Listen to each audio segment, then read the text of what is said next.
At the northern edge of the world lies a land shaped almost entirely by ice. Greenland is a realm of silence, where wind and cold have ruled for countless generations. Beneath its frozen surface, layers of snow preserve the memory of ancient winters. This ice is not still.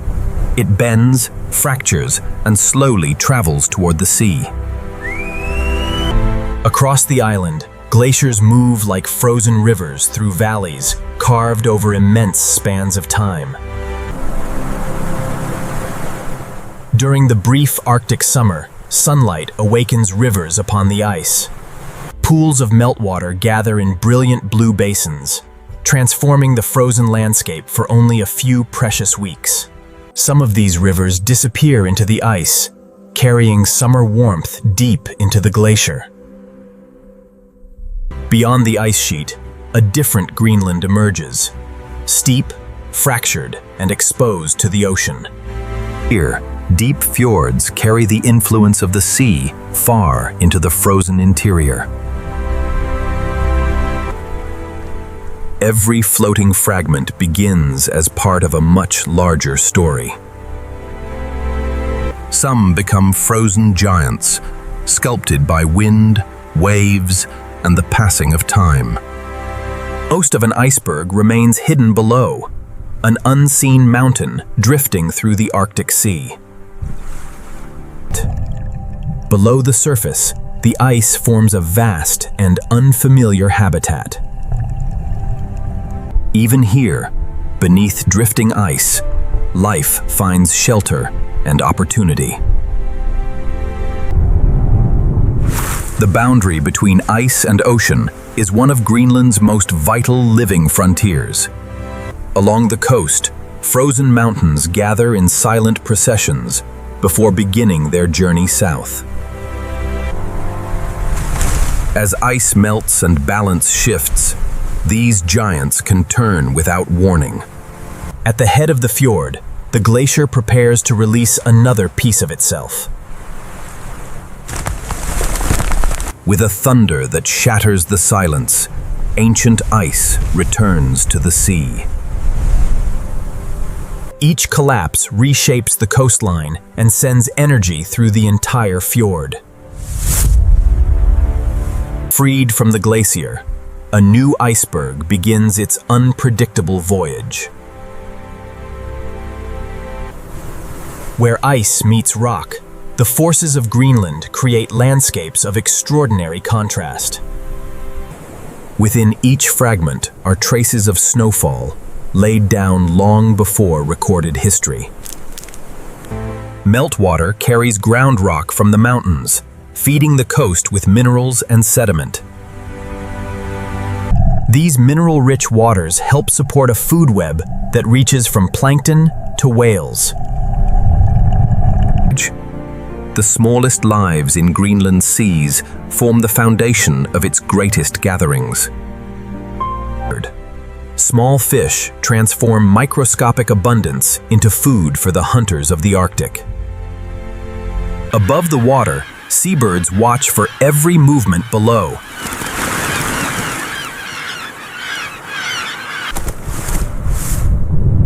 For Greenland's seabirds, the ocean is both hunting ground and refuge. Seals depend on ice for rest, safety, and the beginning of a new generation.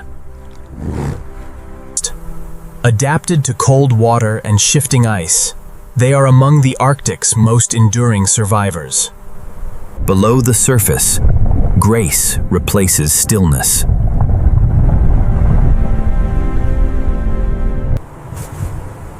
Across this white frontier walks one of Greenland's most powerful hunters. Every step is guided by memory, scent, and the changing rhythm of the ice. From the shore, it searches a landscape where opportunity can appear and vanish within hours. Away from the coast, summer briefly releases the tundra from winter's grip. In sheltered places, small flowers race to bloom beneath the endless summer sun. On the open tundra, musk oxen carry the strength and patience of the Ice Age. Their dense coats shield them from storms that would overwhelm most other animals. Smaller hunters survive here through speed, caution, and remarkable adaptability. The Arctic fox reads the landscape through sounds too faint for us to hear.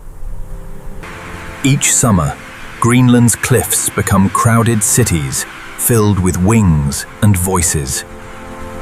For a few short months, the coast offers a safe place to raise the next generation. Every journey from nest to sea demands energy, precision, and courage. Beneath the waves, seabirds become agile underwater hunters. From distant oceans, great whales return to Greenland's productive summer waters. Each breath marks the arrival of a traveler that has crossed thousands of miles. Below the surface, its immense body moves with effortless control. In summer, these rich coastal waters become meeting places for giants. Farther north, narwhals navigate a shifting maze of ice and deep water. Using sound, they explore depths where sunlight cannot guide them.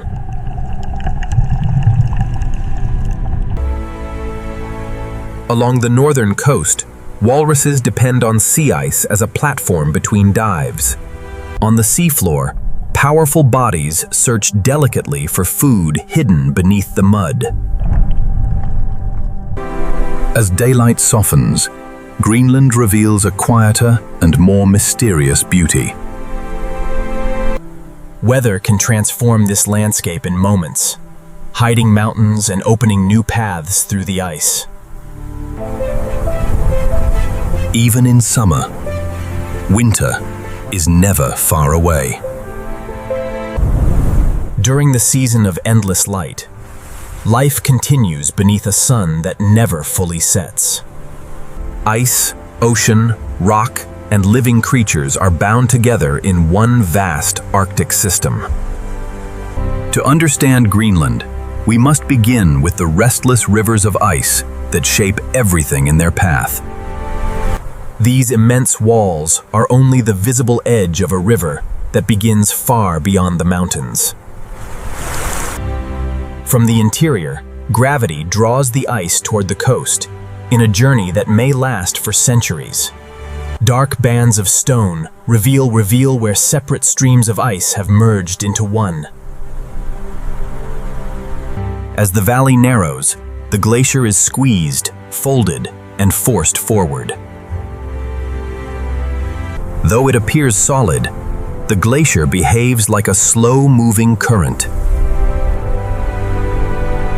Under constant pressure, individual crystals bend and rearrange. Every fracture is a sign that the river of ice is still moving. Where movement becomes uneven, the surface breaks into vast fields of crevasses. These openings reveal layers built from countless winters of snowfall. Each bubble holds a tiny sample of an atmosphere from the distant past. Above, the surface continues its silent journey toward the sea.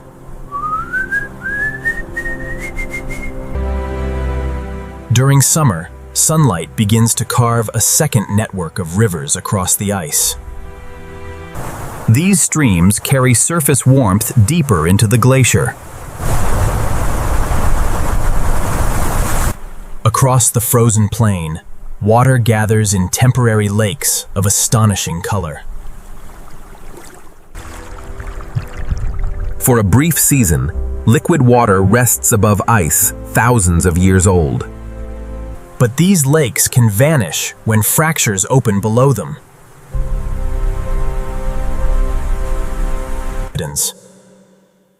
Within hours, an entire lake may drain into the heart of the glacier. The water descends through hidden passages toward the bedrock far below. Beneath the glacier, rivers flow through a world no sunlight can reach. Water and stone work together, deepening the valleys beneath the ice. Where water reaches the base, it can help the glacier slide more quickly toward the coast. The steepest valleys become frozen highways, leading directly to the sea. Smaller glaciers join the main flow, adding their ice to the larger river. Only the highest mountain peaks remain exposed above the frozen surface. These isolated peaks stand like islands in a slow-moving frozen sea. Beyond them, the ice stretches farther than the eye can follow. Weather can erase the landscape within minutes. Here, wind carries snow from one part of the glacier to another.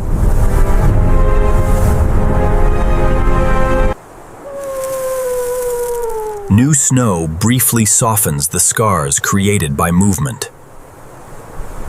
But beneath the fresh white surface, the glacier continues to shift.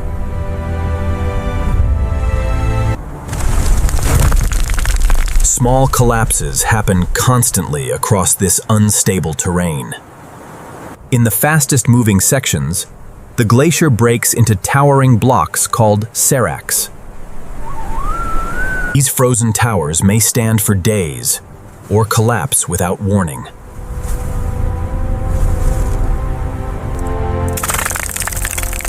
Every crack is part of the glacier's constant adjustment to pressure. When balance is lost, gravity reshapes the surface in seconds. Fresh fractures reveal ice, compressed under the weight of thousands of winters. Near the coast, the glacier carries stone gathered from every valley it has crossed. These stones travel with the ice, sometimes for hundreds of years. Debris lines record the meeting points of glaciers that once flowed separately. Along the valley walls, moving ice continues to tear stone from the mountains. Where ice has passed, the rock bears long scars left by stones drag it beneath the glacier. As the ice edge shifts, new land is exposed to air and sunlight. The first living pioneers arrive wherever the ice releases its hold. Meltwater carries finely ground rock from beneath the glacier toward the ocean. At the coast, fresh water and sediment meet the salt water of the fjord. Minerals carried from the ice help nourish the smallest lives in the sea.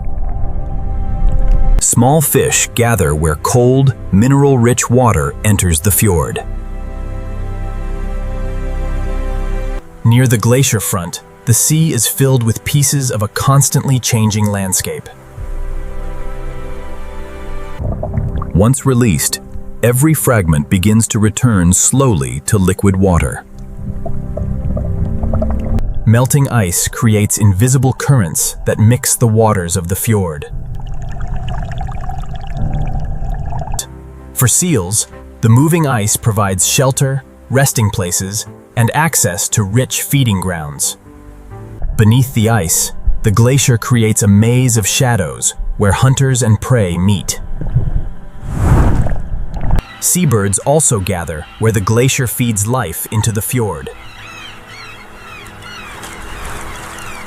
From the air, they plunge into a world shaped by moving ice. The glacier even shapes the air, cooling the fjord and creating walls of drifting mist. Hidden within the fog, the frozen river continues its advance. At the edge of the sea, pressure builds behind every fracture. Soon, gravity will separate another giant block from the glacier. In a single moment, centuries of frozen history are released into the sea. Now separated from the glacier, this frozen giant begins a new journey through Greenland's wild coast. Freed from the glacier, the young iceberg enters a world shaped by wind, water, and chance. Its surface carries valleys, ridges, and pools formed before it ever reached the sea. Summer sunlight begins shaping the ice from the first moment of its journey. What appears enormous above the sea is only a fraction of the whole. Below the surface, currents carve hidden cliffs far larger than those exposed to the air. These submerged corridors provide temporary shelter for life in the open fjord. Even a drifting iceberg can carry a community of small Arctic creatures. Behind it, the glacier slowly disappears into the distance. The fjord guides the iceberg between mountains carved by earlier rivers of ice.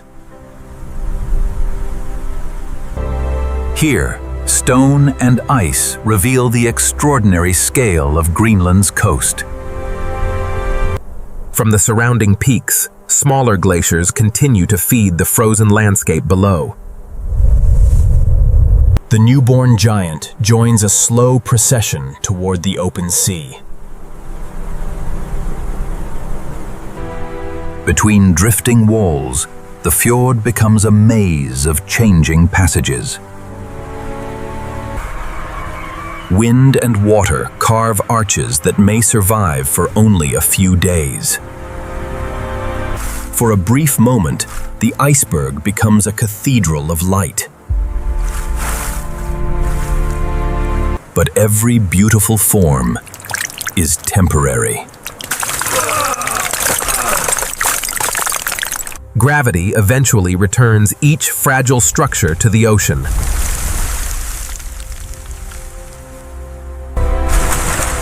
Freshly broken ice reveals colors hidden from sunlight for centuries. Each band marks snow compressed by the weight of later winters. Changing light transforms the same ice from white to turquoise, silver, and blue. In Greenland, the landscape can change character within moments. Cold water creates mist that hides the true shape of the drifting giants. Within the fog, every passage becomes uncertain. At the waterline, waves steadily cut into the ice. Below, seawater melts the iceberg more quickly than the cold air above. Hidden chambers form where currents concentrate their energy.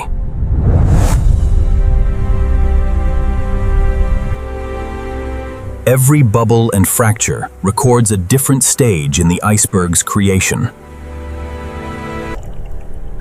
For passing animals, the iceberg offers shadow, shelter, and opportunity. These temporary structures become part of the living seascape.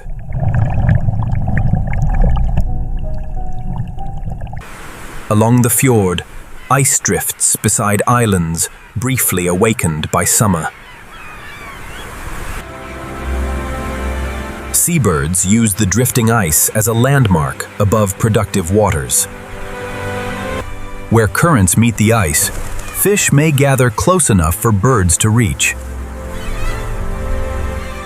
Above and below, the iceberg briefly becomes the center of a feeding ground. Larger travelers also follow the abundance carried through the fjord.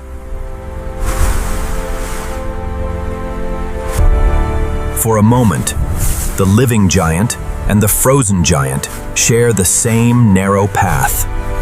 Beneath the surface, the whale must navigate around hidden walls of ice. From above, Greenland's coast becomes a meeting of moving forms. Summer water pours from the mountains, adding fresh currents to the fjord. Fresh water, seawater, and melting ice meet along the same narrow coast. Differences in temperature and salinity create invisible boundaries beneath the surface. Farther down the fjord, the young iceberg enters a gathering of older giants. Older icebergs carry the marks of months spent beneath changing weather and waves. Sharp edges belong to youth. Smooth curves reveal a longer journey. Some surfaces become thin enough for light to pass through.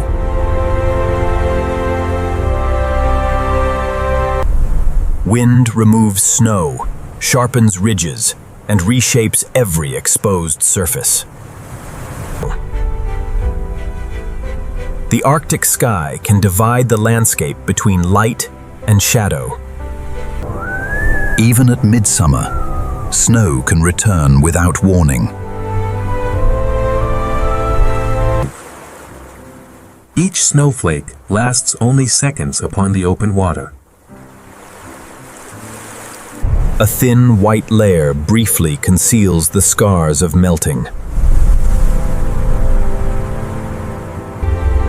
Under the midnight sun, ice and water glow through hours without darkness. When the wind falls silent, the fjord becomes a mirror.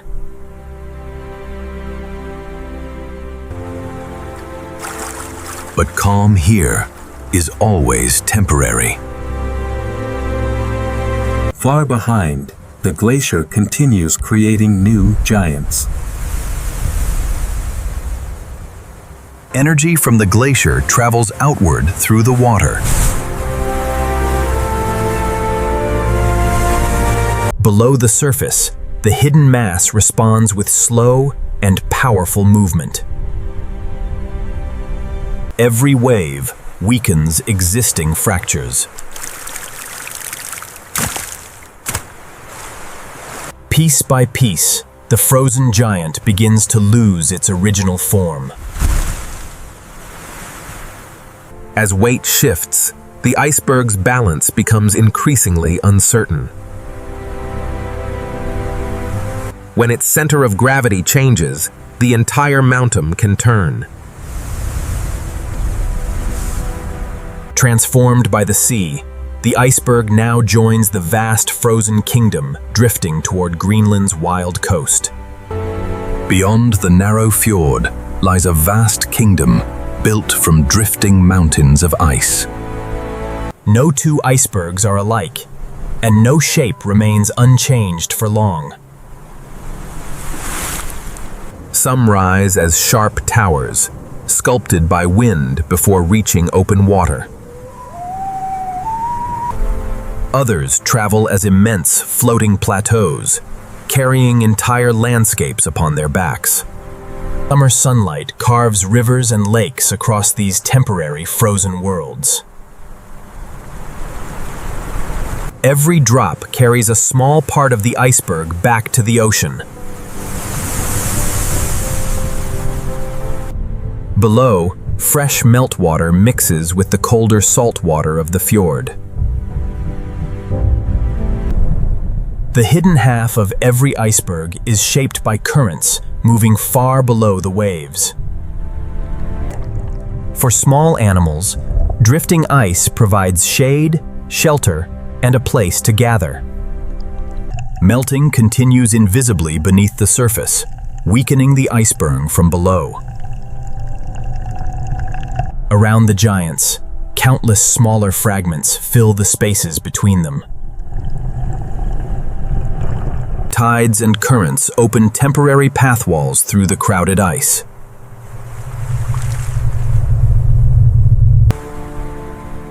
Within these passages, every turn reveals a new frozen form. Melting can hollow an iceberg into vast, open basins surrounded by walls of ice. Inside, the wind falls quiet, and the water becomes almost perfectly still. Even in stillness, the iceberg is continuously changing. For a brief time, ice creates its own hidden world within the fjord. Elsewhere, waves carve openings large enough for birds to cross. Light passing through compressed ice reveals colors hidden within its depths. Below, the same opening becomes a corridor for life moving through the fjord. Seabirds use even the smallest ledges as places to pause above rich feeding waters. A moment later, stillness gives way to the urgency of the hunt.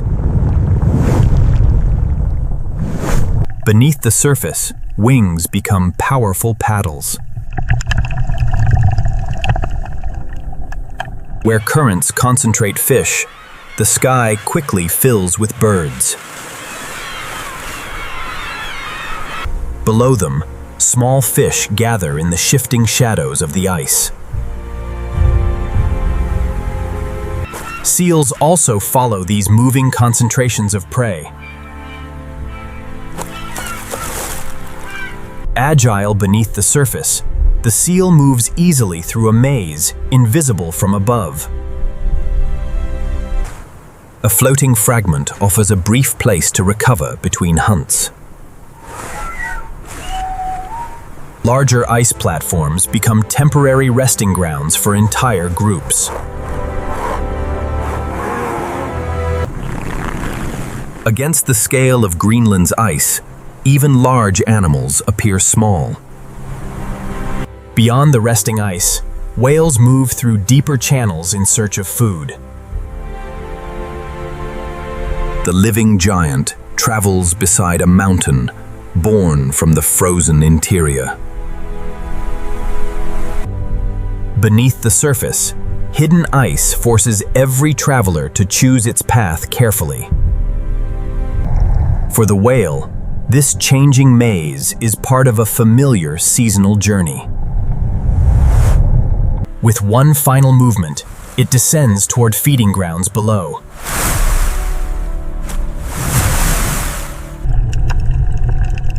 Far beneath the drifting ice, the seafloor supports a quieter community.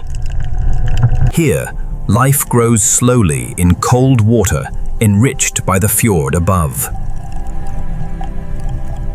Small animals find protection among structures built over many years.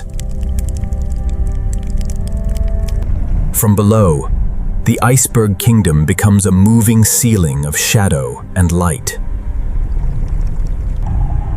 As the ice passes overhead, darkness travels across the seafloor. Some icebergs carry stone and dust gathered during their passage through mountain valleys.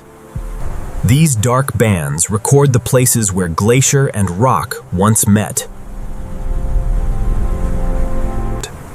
Side by side, each iceberg carries a different history from the frozen interior. Twice each day, the tide rearranges the frozen landscape. In narrow passages, drifting giants may be forced into contact. Their collision is slow, powerful, and almost impossible to stop. Below the surface, the hidden collision is even greater. When the tide releases them, each continues along a different path. Fog can hide an entire frozen kingdom within minutes. Within the mist, sound becomes the only sign of nearby ice. Moist air adds another quiet source of melting.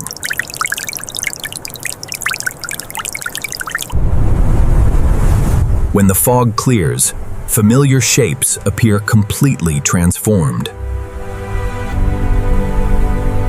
Light and weather constantly redefine the colors of the ice. Within one fjord, the frozen landscape holds an entire spectrum of Arctic color. As the wind rises, the calm kingdom begins to move. Once a fracture begins, gravity completes the work. In seconds, a tower shaped over months disappears beneath the waves. The kingdom is never destroyed. It is endlessly rearranged. Beyond the drifting ice, the wild coast is beginning to awaken. Beyond the drifting ice, Greenland's coast enters its brief season of renewal. Here, stone, ice, and ocean meet along one of the wildest shores on Earth. Every tide rearranges the frozen fragments left along the shore. Within these fragments remain traces of snow that fell centuries ago. The ocean slowly returns every piece of ice to water. Summer meltwater pours from the mountains in thousands of temporary streams. In sheltered gullies, water awakens the first colors of the tundra. Each flower has only a few short weeks to bloom, feed insects, and form seed. Even insects must work quickly beneath the short Greenland summer. Life survives here in small pockets within a landscape of extraordinary scale. Rivers carry ground rock from the mountains toward the coastal shallows. Fresh water creates shifting boundaries of color along the coast.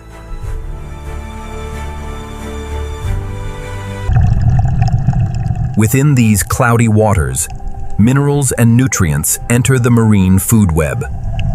Small fish follow the productive boundary between river and sea.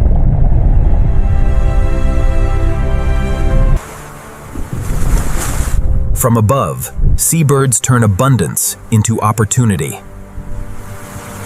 Beneath the surface, they pursue fish with the agility of marine hunters. Each summer, silent cliffs become crowded cities of wings and voices. On the narrowest ledges, every space is valuable.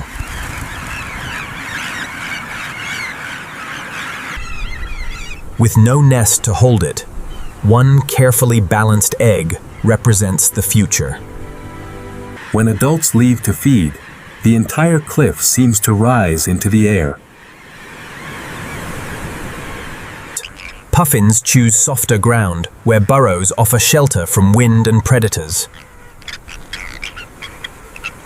A successful hunter may return carrying many fish in a single journey. Hidden underground, the chick depends entirely on food brought from the sea. Fulmars use the wind itself to travel along the coast with little effort.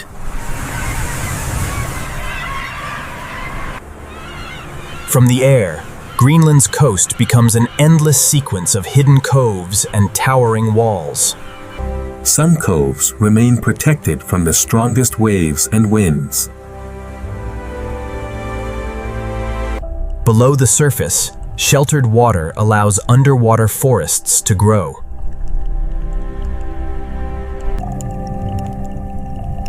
These forests provide food and shelter for countless small animals. Even in cold water, Greenland's shallows hold unexpected color. Tiny specialists inhabit a world hidden beneath the moving kelp. For young fish, dense vegetation offers protection from hunters above. Seals patrol these coastal forests for fish and hidden prey. Beneath the surface, its movements are silent and precise.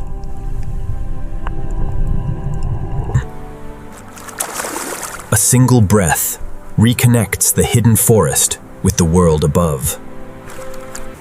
Where the tide exposes stone, seals gather to rest and warm themselves. For young seals, the protected shore offers a brief place of safety. As the tide returns, the resting ground slowly disappears. Back beneath the surface, each animal resumes its own search for food.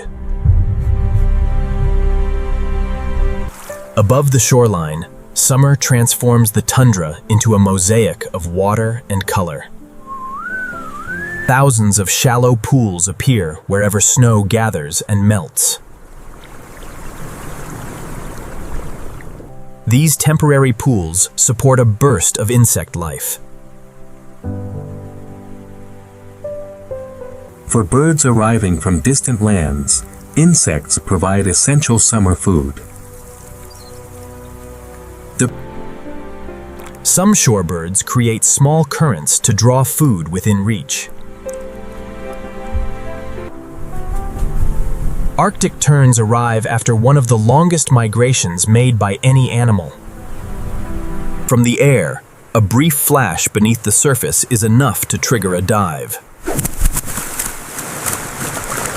Precision turns a moment of opportunity into food for a waiting chick.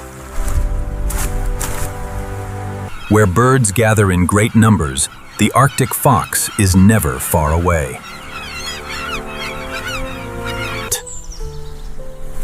Patience and concealment are the foxen's greatest advantages. The colony responds as one, filling the air above the intruder.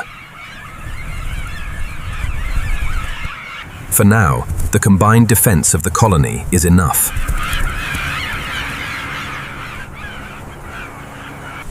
Along the outer coast, powerful tides concentrate food into narrow passages. Seasonal fish gather in enormous schools close to shore.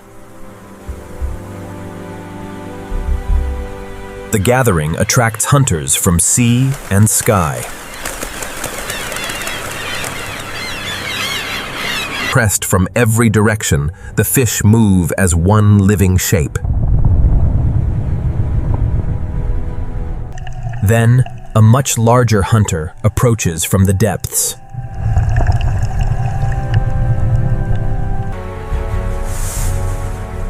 With one powerful rise, the whale gathers thousands of fish.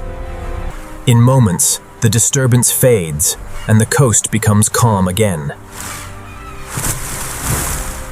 The whales continue along a coastline renewed by the abundance of summer.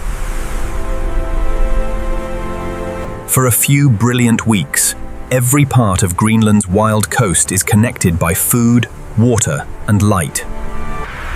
On the towering cliffs, the most crowded chapter of the Arctic summer is about to begin. On these towering cliffs, summer transforms bare stone into one of Greenland's largest living communities. From sea level to the highest ledges, almost every safe surface is occupied. Guillemots nest so closely that each bird must recognize its own small place among thousands. Pairs renew their bond through simple gestures repeated across the crowded cliff. Each egg carries a unique pattern, helping parents identify it among the colony. The egg's tapered shape helps it roll in a circle rather than falling from the ledge. At feeding time, the cliff releases wave after wave of birds toward the sea. The journey from nest to ocean begins with a steep descent through crowded air. Within seconds, a seabird of the cliffs becomes a hunter beneath the waves. Its wings provide speed in the air and powerful propulsion underwater. Below the colony, the fjord becomes an enormous shared hunting ground.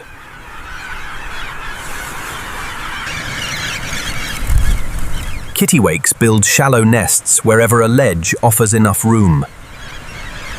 Each strand of moss strengthens a nest suspended high above the sea.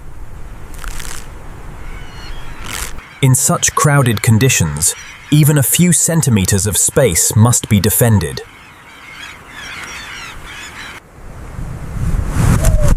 Young chicks depend on their parents for warmth as much as food. Fog can hide the summit, but it cannot silence the colony. Fulmars ride invisible currents rising from the stone.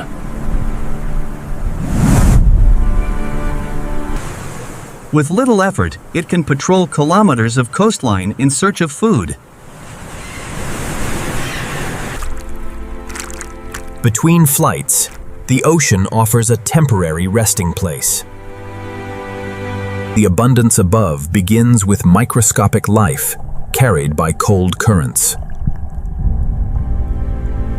Small fish gather where nutrients rise toward the surface. Kittiwakes collect prey close to the surface before returning to their chicks. The return flight requires precision through thousands of moving wings. Above the bare rock, puffins choose softer ground where they can dig. A narrow tunnel protects the nest from wind, rain, and the crowded surface. Partners strengthen their bond through a gentle ritual known as billing. Their short wings demand constant effort in the air. Below the surface, those same wings provide remarkable control. Special ridges inside the bill allow it to hold several fish at once.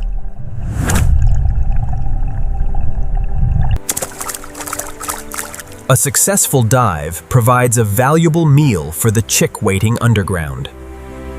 Back on land, every returning bird must locate the correct entrance. Hidden from the wind, the chick grows rapidly during the short summer. Different species divide the cliff according to their own needs. Razorbills prefer deep cracks where stone shields their eggs from the weather. Its powerful bill is built for carrying fish through turbulent water. Like guillemots and puffins, razorbills become swift hunters beneath the sea. Beyond the cliff, many species share the same productive waters. The concentration of eggs and chicks also attracts watchful opportunists. Alarm spreads quickly from one nest to the next.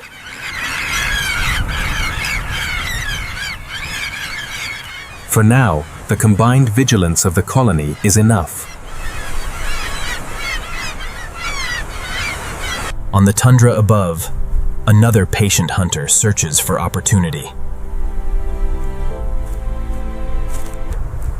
Its senses reveal details hidden among stone, soil, and grass. From the air, the colony responds with speed and numbers. A failed approach costs energy, but patience may offer another chance.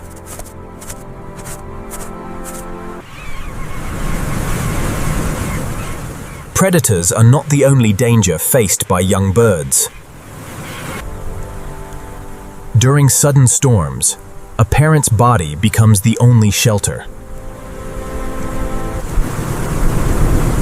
During sudden storms, a parent's body becomes the only shelter. On exposed ledges, balance and endurance are tested by every gust. Below, the sea reshapes the same cliffs that protect the nests above. Beneath the surface, every storm sends energy deep into the coastal habitat. When the clouds open, the colony returns almost immediately to its daily rhythm.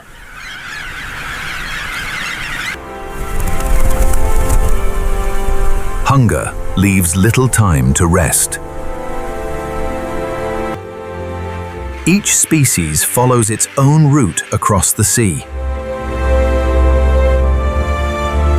Near shore, underwater forests shelter the fish that support the colony. From above, the hunters descend into a world hidden beneath the waves.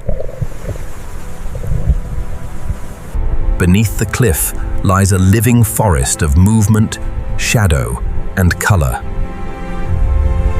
Here, the story of the coast continues among creatures that never leave the sea.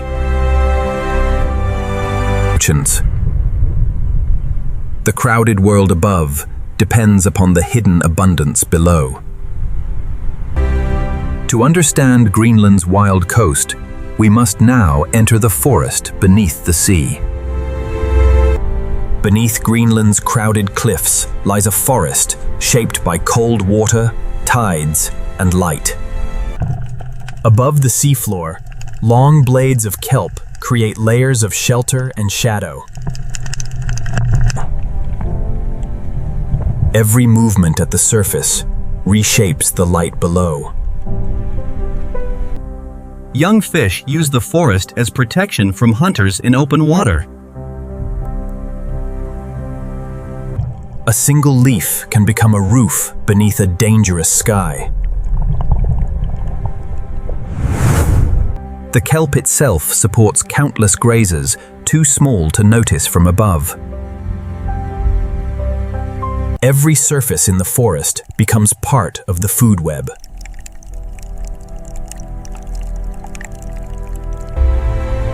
When the tide strengthens, the entire forest leans with the flow. At its base, each plant creates a miniature refuge among the rocks.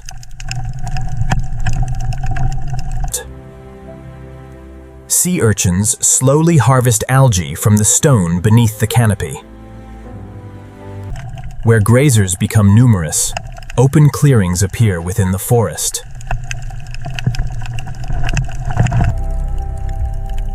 Among the rocks moves one of the forest's most powerful invertebrate hunters.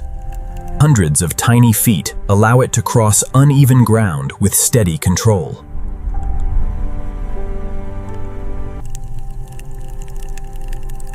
Cold water does not mean a world without color.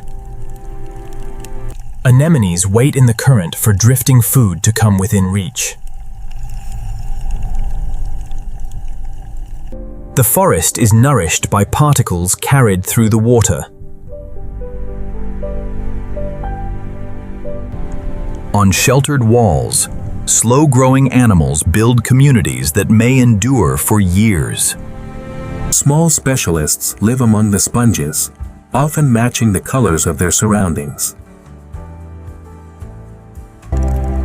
In the narrowest spaces, even the smallest animals find room to survive. Some crabs carry fragments of the forest as living camouflage. Stillness completes a disguise built from the surrounding habitat.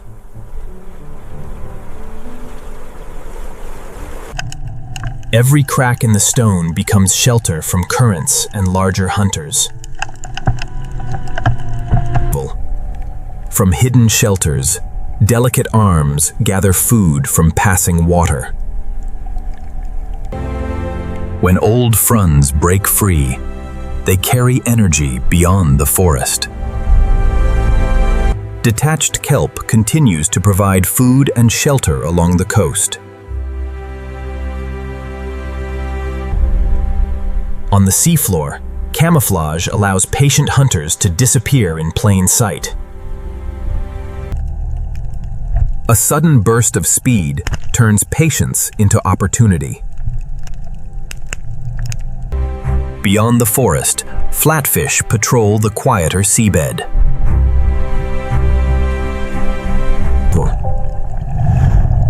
With a few movements, the hunter nearly vanishes beneath the sediment. Above the canopy, larger schools gather, where currents bring food. Thousands of individuals move as though guided by a single mind. The gathering does not remain unnoticed for long.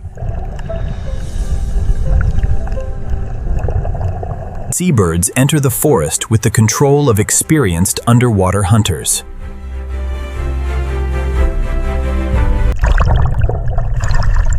Each dive links the hidden forest to the colony high above. A larger hunter now enters the underwater canopy. Its flexible body allows it to follow fish through the narrowest passages. Pressure from above and below drives the school toward the safety of the forest. In a complex habitat, escape can depend on a single turn. The hunt pauses when the need to breathe becomes greater than hunger. At the surface, forest, ice, and mountain water meet in a single breath. Fresh meltwater changes the temperature and chemistry of the coastal shallows. Mineral particles arrive from the land, settle briefly, and move onward with the tide. Minute grazers keep the living surfaces of the forest in constant motion.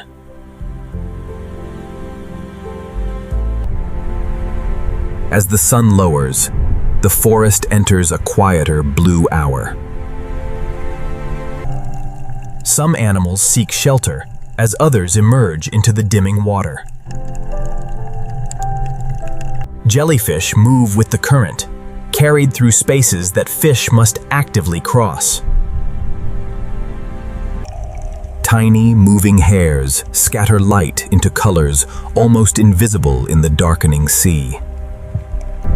As daylight fades, the forest becomes a slower world of silhouettes. Darkness allows cautious animals to leave their shelters. From beneath the rocks, hidden feeders reach into the passing current. The forest remains active long after the surface has grown dim.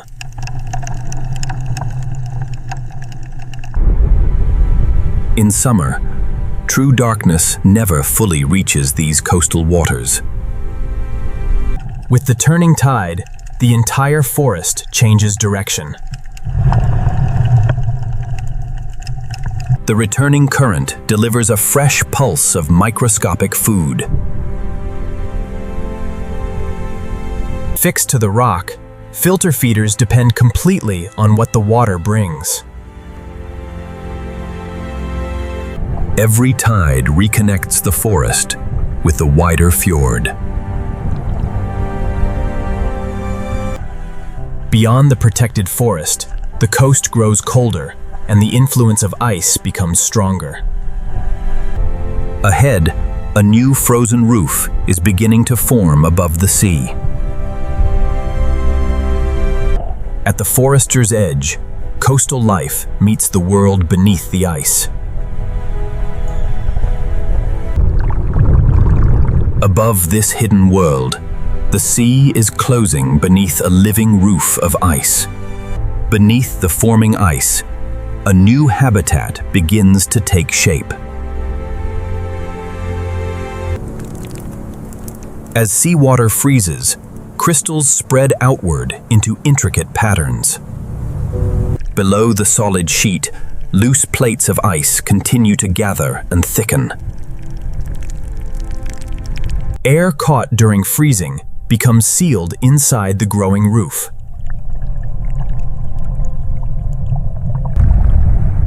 From below, the sea ice resembles an inverted landscape of ridges and valleys.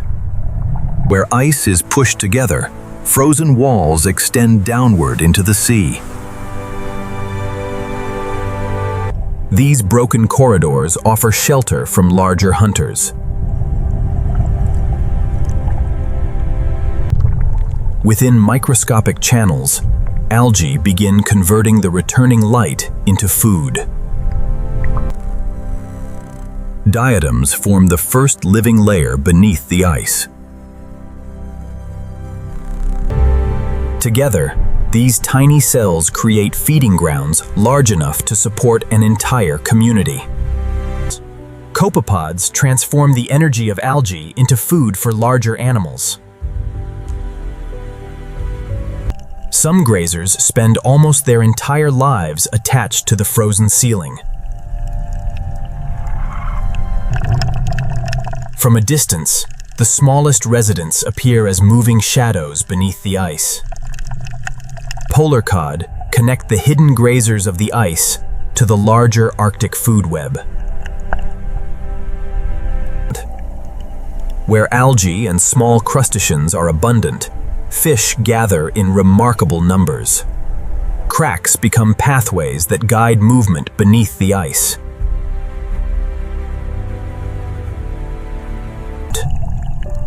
Even a narrow opening can flood the dark water with life-giving light. Where the ice opens, the worlds of air and water briefly reconnect. Seabirds quickly discover every opening in the frozen roof. A narrow entrance leads directly into a hidden hunting ground.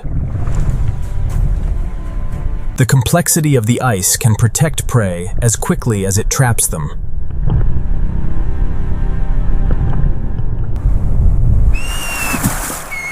Every dive must end at one of the few openings in the ice. Other animals surrender their movement almost entirely to the current. In the calmest water, jellyfish move like slow breaths beneath the frozen roof. For the smallest fish, drifting animals can provide temporary cover. Above the ice, changing weather still controls the world below. Adapted to weak light, ice algae can survive where many plants cannot. As ice forms, concentrated salt drains downward into the sea. Even small changes in salinity reshape where animals can live. Far below the ice, the seafloor supports a slower but equally connected community. Food produced near the ice eventually falls toward animals living on the bottom. On the sediment, Slow grazers recycle what reaches the seafloor.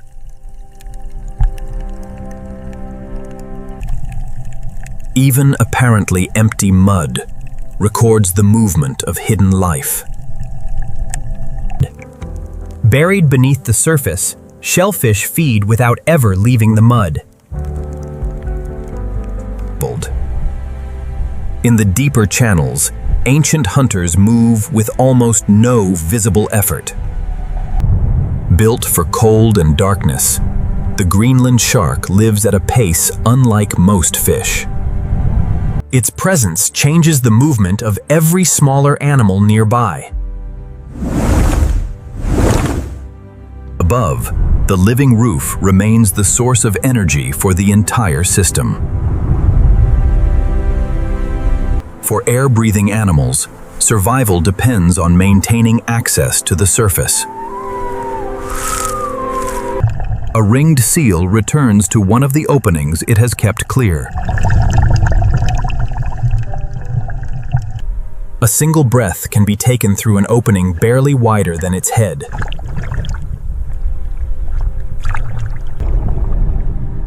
Once below again, the seal returns to the hidden corridors of the ice.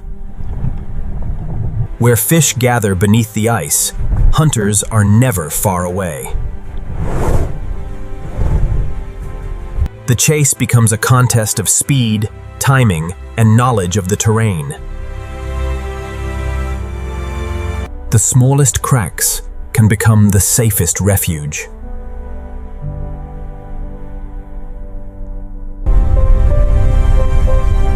Not every pursuit ends in success. The open water ahead offers another breath and another chance. Above the ice, the frozen coast remains silent.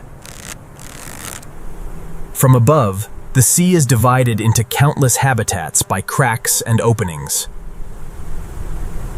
Larger travelers also depend on pathways through the ice. Narwhals move together, using each opening before continuing beneath the frozen roof. Below, they disappear into a world where sound is more useful than sight. Every ridge and crack becomes part of a mental map built through echoes. The ice above hides their passage from the world of air.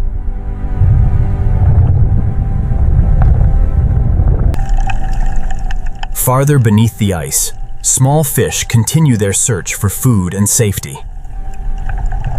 In these cold waters, every gathering of prey attracts a circle of hunters. Survival now depends on movement, confusion, and the protection of the group.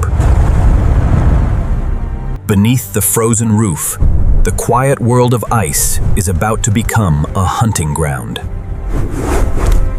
Beneath the frozen roof, silence gives way to a sudden contest for survival. The school survives by changing direction faster than any single hunter can predict. Some escape through cracks too narrow for their pursuers to enter. Experience guides the seal toward the greatest concentration of prey. From above, seabirds transform an opening in the ice into a gateway to the hunt. Attacked from two levels, the fish are forced into a smaller and smaller space. A precise turn delivers a single valuable meal. At the final moment, the school divides and overwhelms the hunters with choices. The encounter ends as quickly as it began.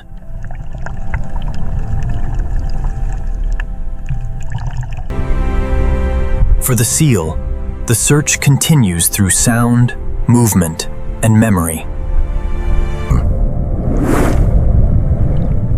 Not every hunter beneath the ice breathes air. Arctic char patrol the cold channels with patience and control. A hunter waits for individuals separated from the protection of the group. Under the ice, shadow can become as valuable as speed. When the advantage is lost, energy must be conserved.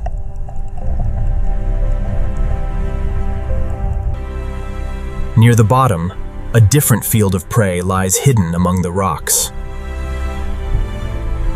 Stillness allows smaller hunters to disappear from larger ones. A movement lasting less than a second may provide an entire meal.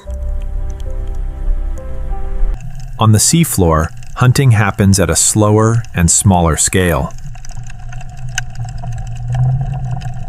Closer to shore, seasonal fish gather in the shelter of narrow channels. Their movement changes with every shift in current. From the air, surface-feeding birds watch for silver flashes below.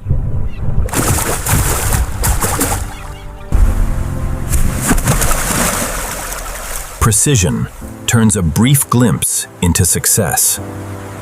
Different hunters exploit the same gathering in different ways. Each species occupies its own layer of the hunt.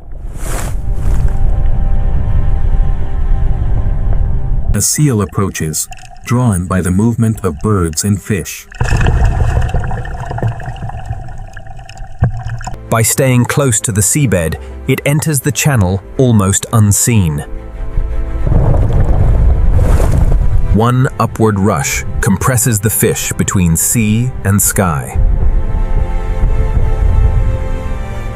For several seconds, the quiet channel becomes a storm of movement. Then the gathering dissolves, leaving only ripples and scattered feathers. The seal continues through coastal corridors it has learned over many seasons. Sensitive whiskers detect movements hidden beyond sight.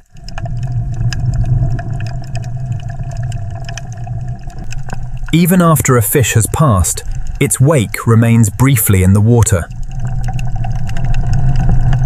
Sensing prey is not the same as catching it.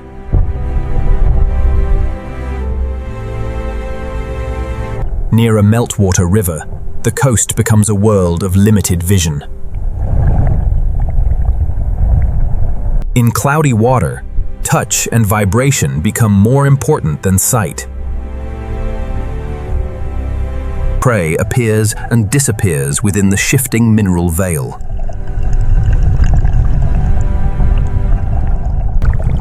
Above the clouded depths, birds search along the clearer boundary.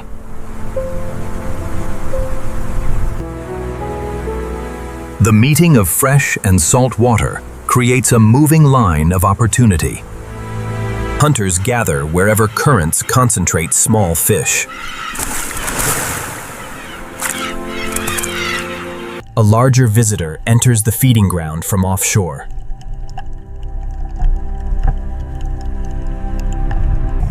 The minke whale is smaller than Greenland's great humpbacks, but equally adapted to cold coastal water. A brief breath reveals a hunter that spends most of its life below. From below, it begins to gather the fish into a tighter formation. A single rush transforms speed into a mouthful of concentrated prey. The survivors disappear into water too cloudy for pursuit. The whale moves onward, following abundance along the coast.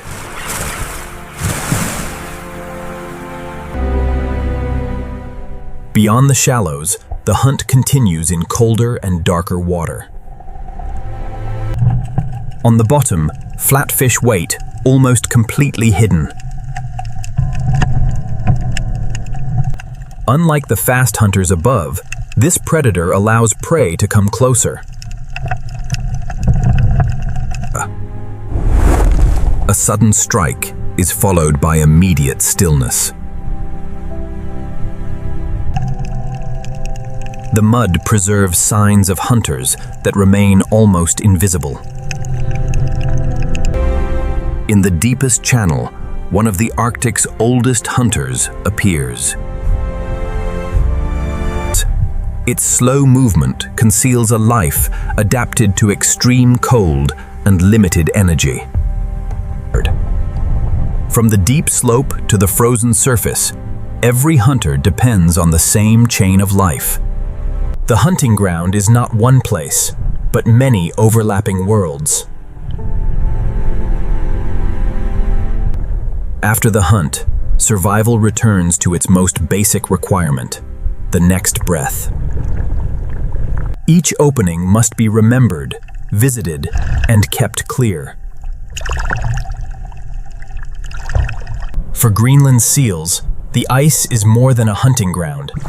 It is the center of life itself. For Greenland seals, every day begins with access to air beneath a frozen world. A small opening in the ice may determine whether an animal survives the winter. Even while resting, the seal remains alert to every movement above and below. Its body is insulated for water near freezing, but the air can be even colder. Across the frozen coast, seals maintain a hidden map of openings. Below the surface, familiar routes connect air, shelter, and feeding grounds. The ice above becomes both ceiling and guide. Powerful flippers allow precise movement through the narrowest passages. Where algae supports small grazers, fish gather beneath the frozen roof. The harp seal approaches from the darker water beneath its prey. A sudden burst of movement transforms the quiet chamber into a chase. But success depends on timing, measured in fractions of a second.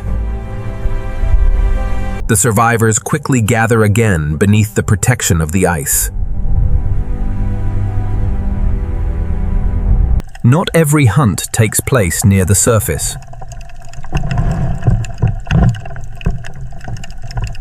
Sensitive whiskers reveal movement hidden among the rocks. The wake of a fish can remain detectable after the animal has vanished.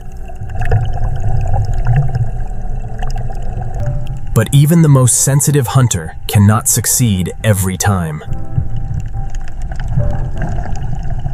Closer to open water, harbor seals use rocky coves and kelp forests. In the underwater forest, flexibility is more useful than speed alone. Stillness allows the hunter to listen before moving again. When the tide retreats, warm stone becomes a temporary resting ground. And young seals remain close to experienced adults during their first months. Dense fur and a layer of fat protect the body from rapid heat loss. The sea slowly returns to reclaim every exposed rock. As the resting place disappears, the group returns to the water.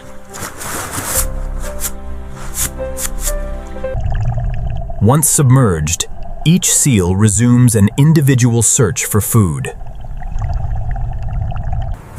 Farther north, Larger seals occupy heavier and more stable ice. Its long whiskers are perfectly suited to searching the seafloor. A body that appears heavy on land becomes effortless in the sea. The bottom offers clams, crustaceans, and other prey hidden beneath the mud. Sensitive whiskers locate food where sight is almost useless. And each search briefly transforms the clear water into a cloud of mud. After feeding, the need for air draws it back toward the surface.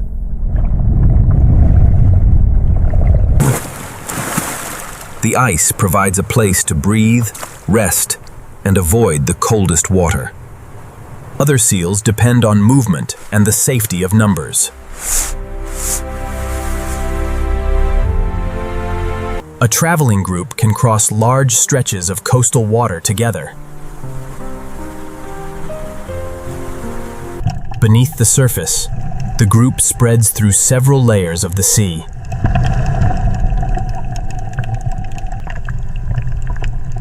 Young animals learn the roots and rhythms of the ice by following others.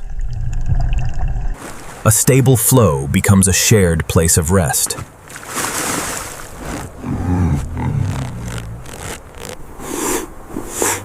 Rest is essential in a life spent moving through cold water. Every breath releases warmth into the freezing air. Fog conceals the ice, but it also conceals approaching danger. A change in sound is enough to wake the entire group. The resting platform itself is never completely secure. When the ice begins to move, hesitation can be dangerous. Below the surface, open water provides the quickest escape.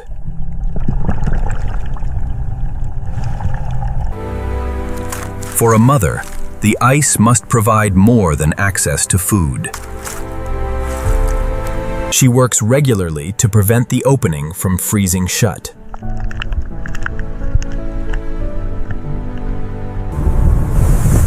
Above the ice, deep snow conceals a sheltered chamber. Inside, a newborn pup is protected from wind and extreme cold. Its first days are spent in a world of snow, warmth, and darkness. A thick coat provides insulation until the young seal is ready for open water.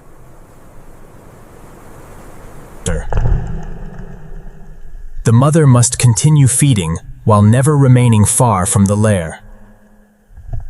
Every successful hunt provides energy for both mother and pup.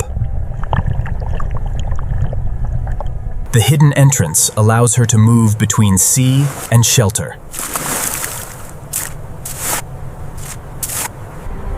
Across this vast white landscape, countless lives depend on places almost impossible to see.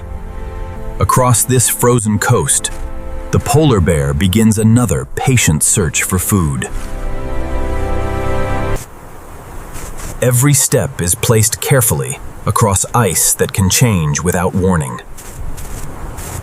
Its sense of smell can reveal life hidden beneath layers of snow and ice. A thick coat and deep layer of extreme cold.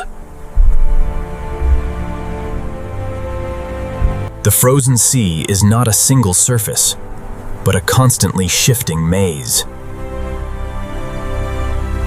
Even a narrow crack can open into deep and dangerous water.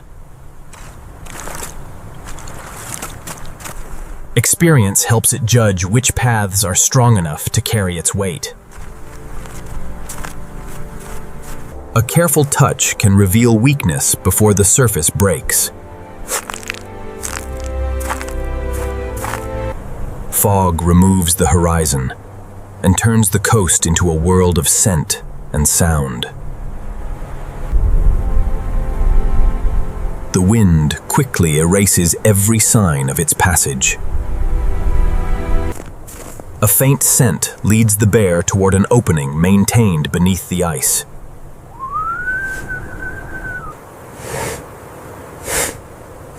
The hunter must decide whether the seal is likely to return. Success often depends on remaining motionless for hours.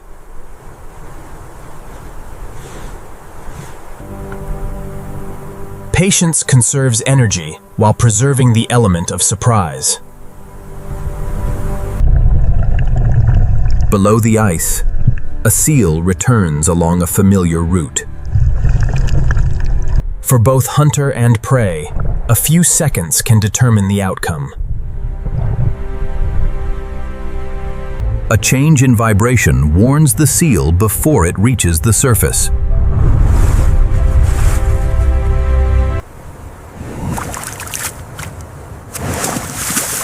The long wait ends without success.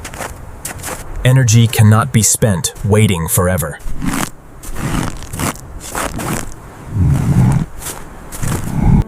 Open leads offer both opportunity and risk.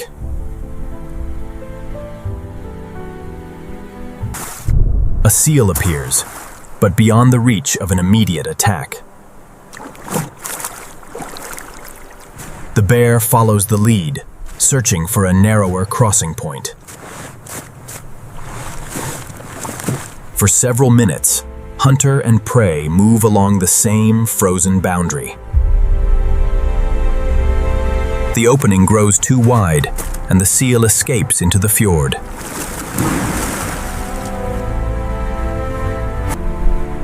To continue, the bear must enter the sea. In water, its broad paws become efficient paddles.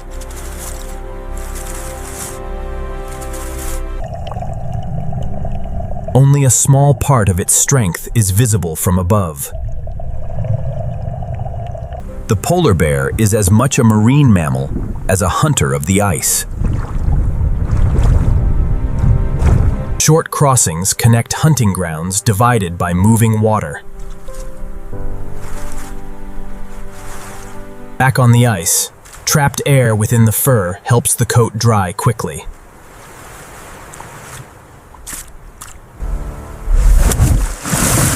A brief shake removes much of the freezing water. Ahead, exposed land offers a different route along the coast.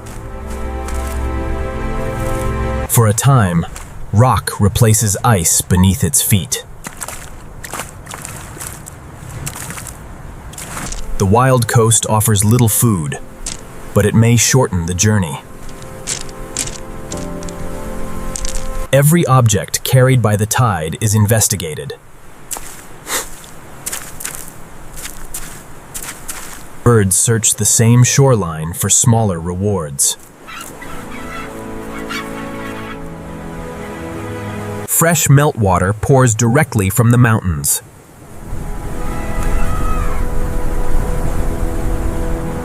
After crossing salt water, fresh water provides a brief pause.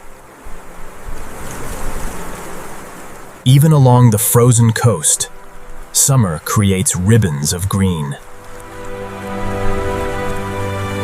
The largest hunter in Greenland passes through some of its smallest summer life.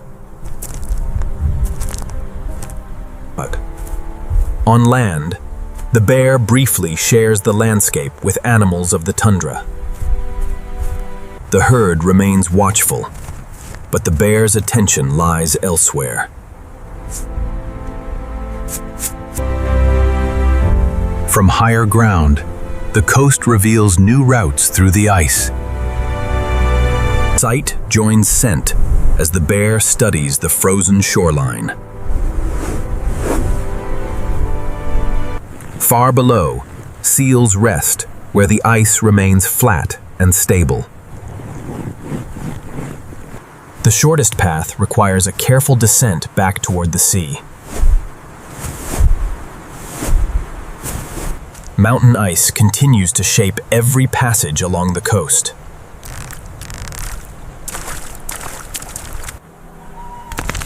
Even the cliffs remain active as ice fractures beneath summer warmth.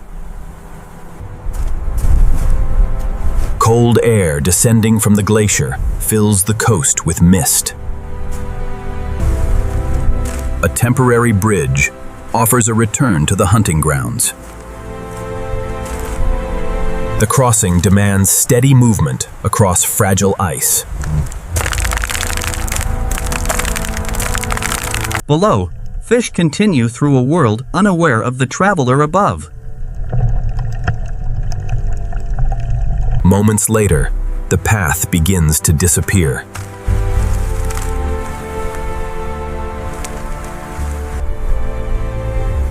Each crossing carries a cost that must be repaid with rest. Tides carry the ice toward waters used by migrating whales.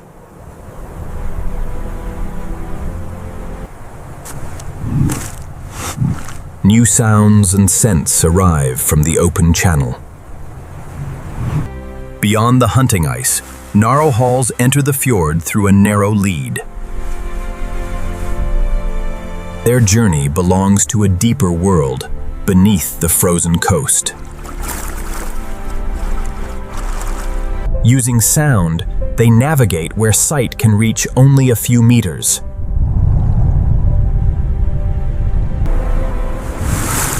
Now, the journey descends into the hidden realm of Greenland's Arctic unicorns. Beneath the frozen coast, narwhals enter a hidden landscape of ice, stone, and darkness. The fjord becomes a submerged valley, guiding the pod toward deeper feeding grounds. Among the males, a single tooth may grow into one of nature's most remarkable structures. The tusk carries millions of nerve endings, allowing it to sense changes in the surrounding water. Males often travel together through familiar channels beneath the ice. Occasional contact may help communicate status within the group. Females and young remain close together during the journey. A calf learns the routes of the fjord by following its mother through every turn. Above them, the ice conceals their passage from the open sky. A single fracture can become a highway through the frozen coast.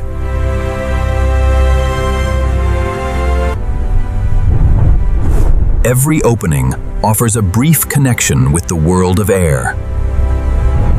The breath lasts only seconds before the journey continues below. From above, their route is visible only as a sequence of dark openings.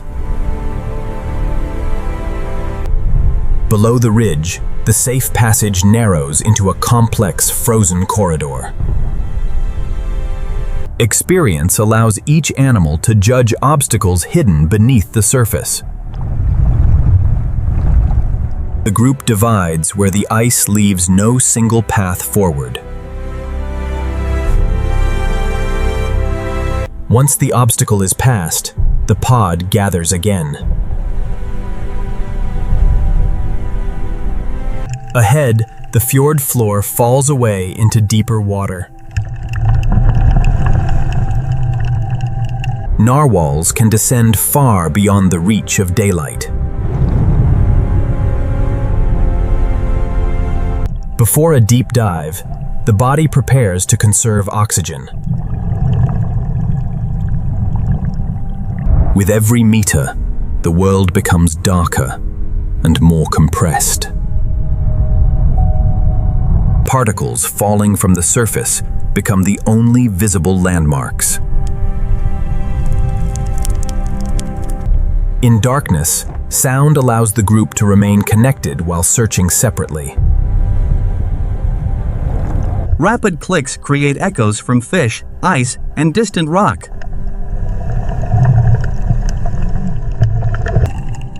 Echoes reveal prey resting close to the bottom.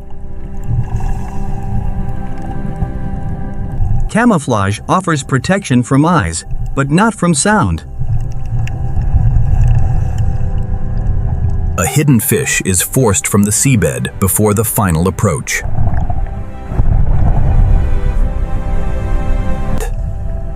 In darkness, success depends upon accuracy rather than speed.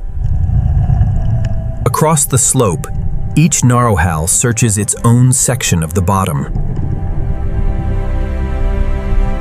Below the hunters, smaller lives respond to every passing shadow. Currents concentrate fish inside natural channels in the seafloor. The trench offers food, but it also limits escape. Positioning may help concentrate prey without a rapid chase. A split in the terrain gives part of the school a path to freedom.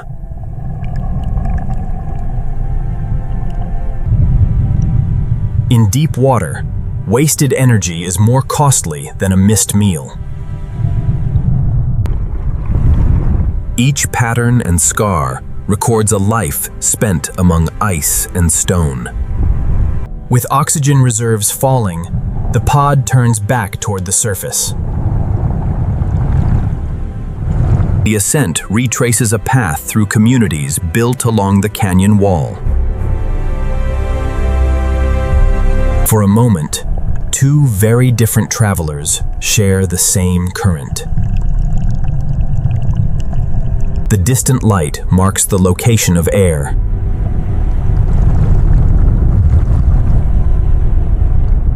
The calf stays close during the most demanding part of the dive.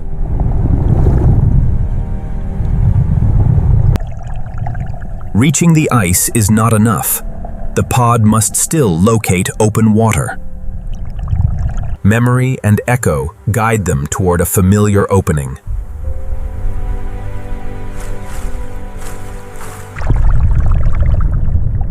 At last, open water appears through the frozen roof. The first breath ends a journey through darkness. One by one, the pod returns to the air.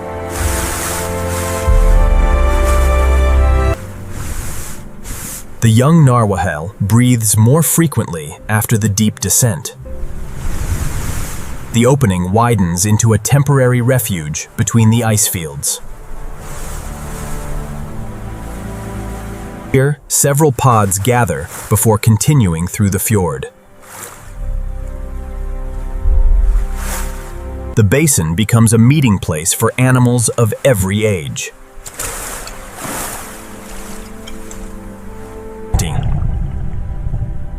Young narwhals practice movement and social contact in protected water. Below the surface, the younger animals test their control and endurance. Within the pod, careful movement prevents the long tusk from becoming a danger.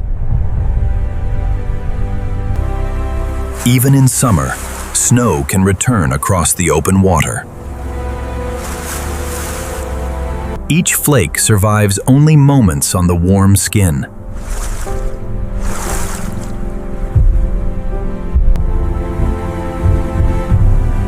Beyond the protected ice lies a much deeper world. The bottom falls away as the fjord opens toward the ocean.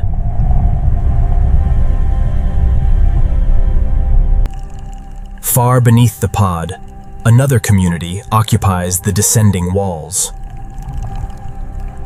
The narwhals continue onward, while the camera descends into a realm they visit only briefly.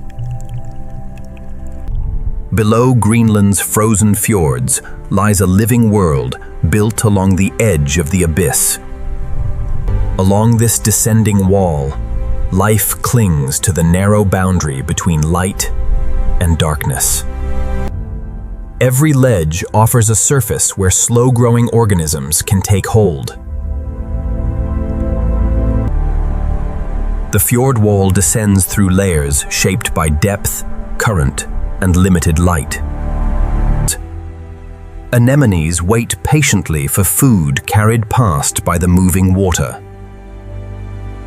Here, survival depends on capturing fragments produced far above. Sheltered overhangs support communities protected from falling sediment. Among the sponges, small crustaceans find both shelter and food.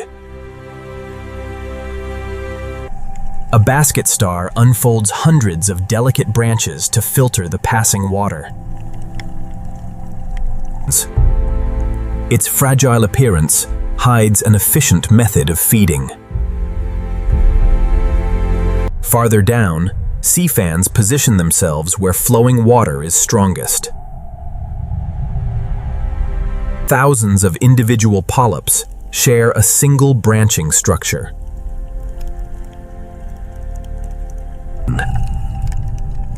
Even without sunlight, Greenland's deep walls hold extraordinary color.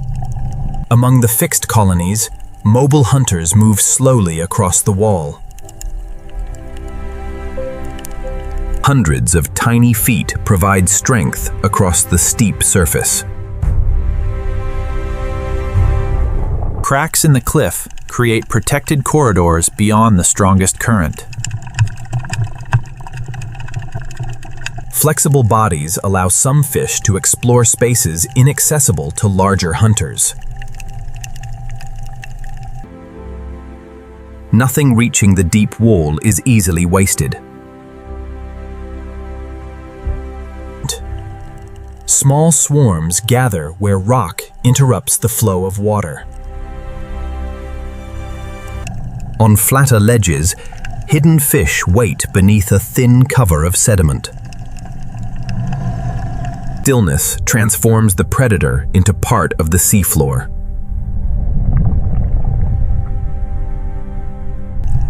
Where the cliff becomes soft sediment, sea pens rise like delicate fields.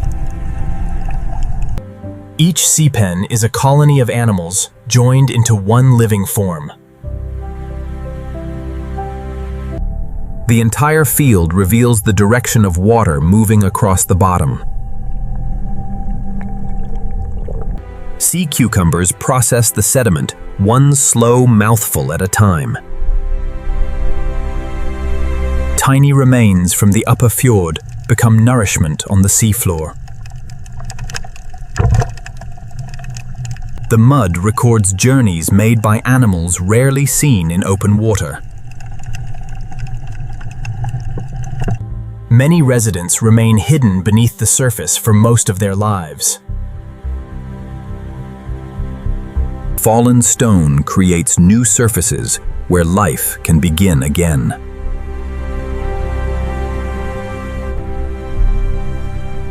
Among the rocks waits a powerful resident of the cold northern sea. Strong jaws allow the wolffish to crush hard-shelled prey. Around its shelter lie traces of meals gathered from the rocky bottom. Despite its heavy appearance, the wolffish moves with quiet control. A shelter left behind quickly becomes available to smaller residents. Beneath overhangs, crustaceans gather beyond the reach of falling sediment. Constant grooming keeps sensitive antennae ready to detect movement.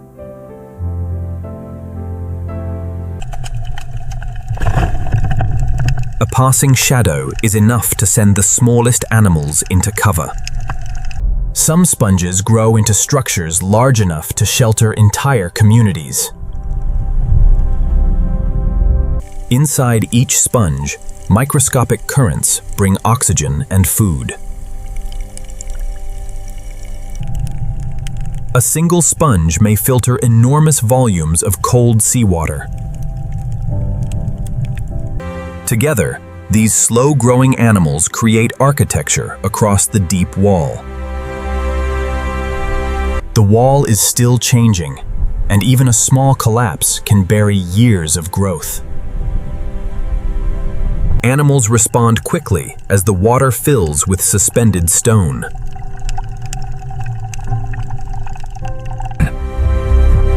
When the cloud clears, much of the community remains attached to the wall.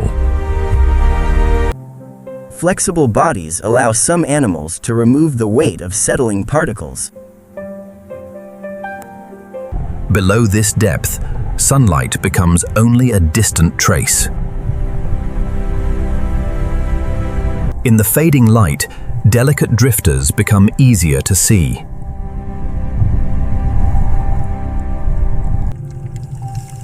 A body made mostly of water requires little energy to remain suspended.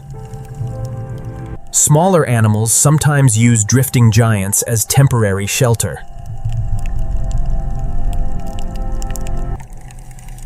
Rows of moving cilia scatter the last available light into subtle color. Fish living here depend on sensitivity rather than speed. In darkness, prey may be detected through the faintest movement. A larger shadow enters the deep fjord with almost no visible effort. Its presence changes the position of every smaller animal nearby. In cold water, movement is measured and energy is carefully conserved. When the shadow passes, the deep wall slowly resumes its quiet rhythm. Below the coral gardens, color begins to surrender to darkness. Life continues across the basin, but at a slower and more distant scale. In the absence of sunlight, some animals begin creating light of their own. Brief signals reveal a community that remains invisible until it chooses to be seen. Beyond the final reach of daylight lies Greenland's hidden world of living darkness. Beyond the last reach of sunlight, life reveals itself only in fragments. Lanternfish carry tiny organs of light along their bodies.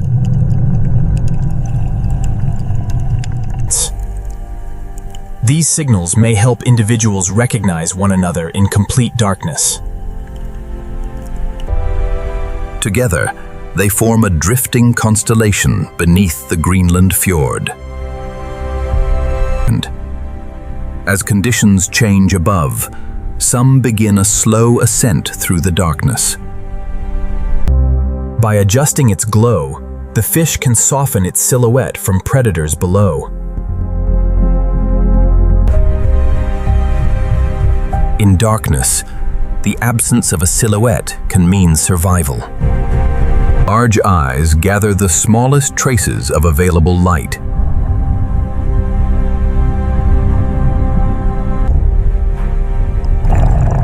A single misplaced flash can betray an animal's position. Darkness becomes protection when light is no longer needed. The hunter searches along the cliff where prey may gather near shelter.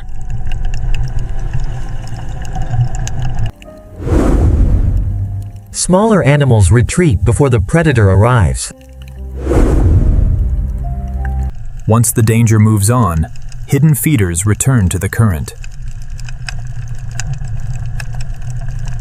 A single drifting particle can become valuable food in this energy-poor world.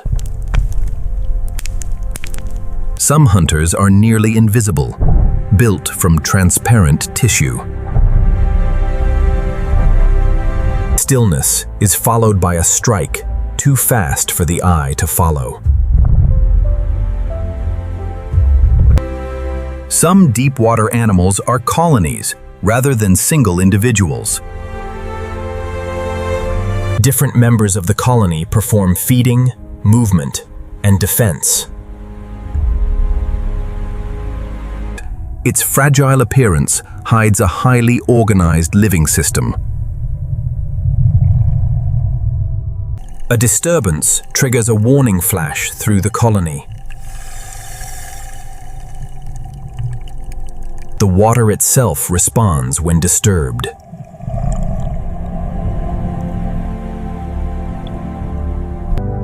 Microscopic organisms create light through chemical reactions within their cells.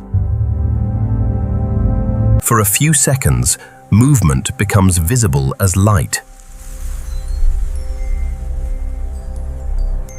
But every signal can also guide a hunter.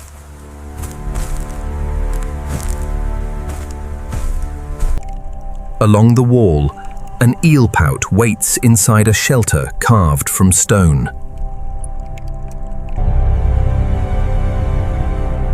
Remaining close to the wall reduces the chance of being seen. The smallest residents respond to pressure changes before the hunter arrives. Another hunter waits only meters away, hidden through texture and color. Color-changing skin allows the octopus to match the surrounding stone. Flexible arms explore cracks where fish cannot enter. Hidden prey is investigated through touch rather than sight. A brief jet carries it between shelters.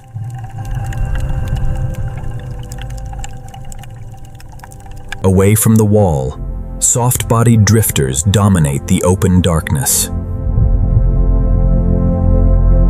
A crown jelly moves by pulsing a body built almost entirely from water.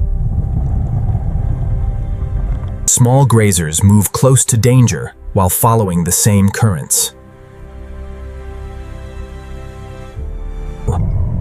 A sudden flash may startle anything approaching too closely.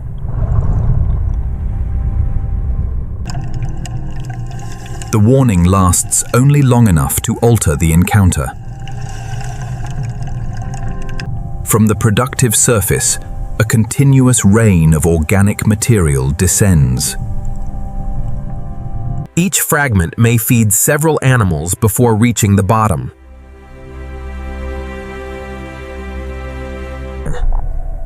What escapes the midwater community becomes food for the seafloor. Slow feeders collect the remains of life from above.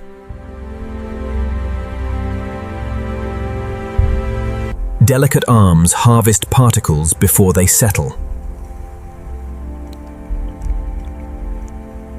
The sediment records movements made in complete darkness.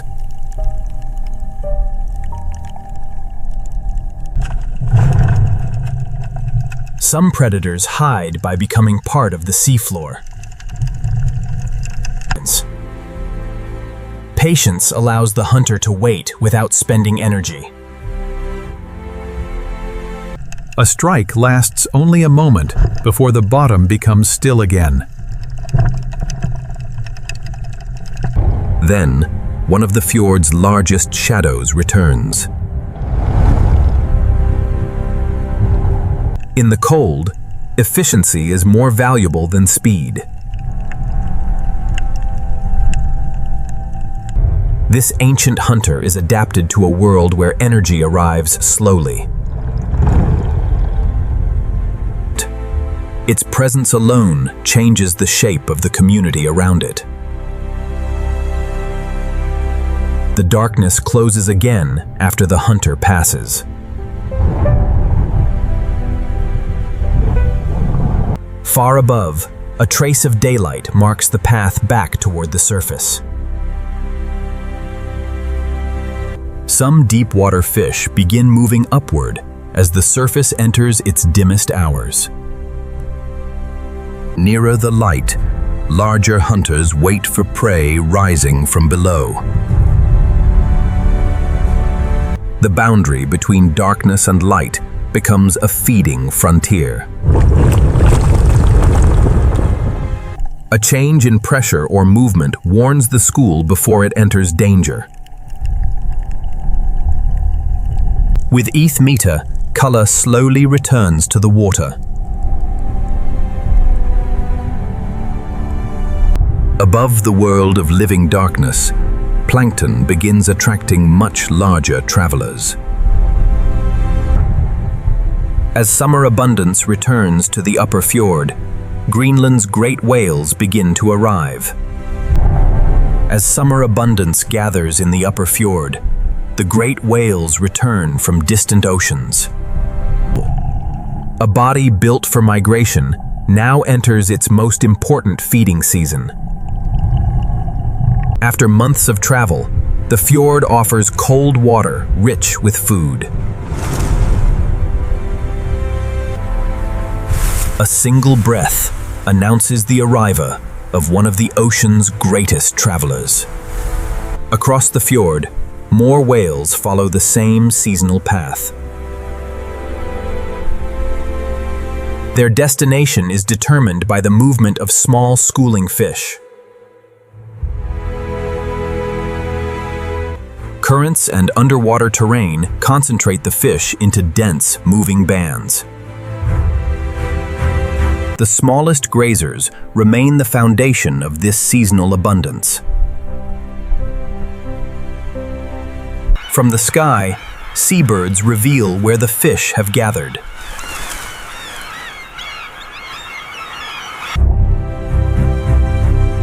The whale begins its approach from beneath the school. Small changes in body position help guide the final approach. A curtain of bubbles begins to surround the fish.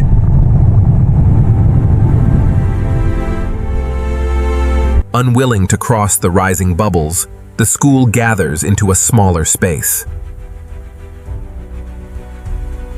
From below, the whale rises through the concentrated prey.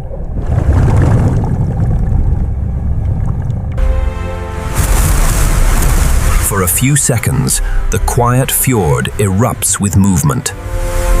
Baleen filters thousands of liters of water with every feeding rise. Expandable throat grooves allow the whale to engulf more water than its body appears able to hold. One feeding pass is followed quickly by another.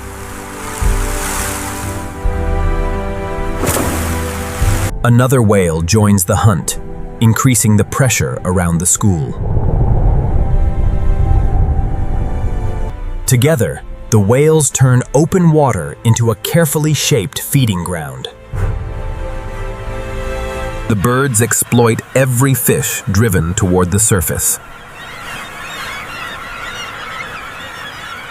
Smaller hunters use the confusion created by the giants.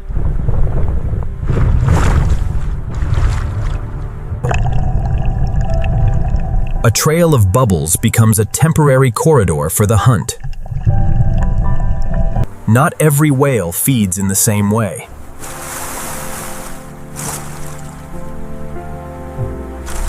The smaller mink relies on speed and a direct approach.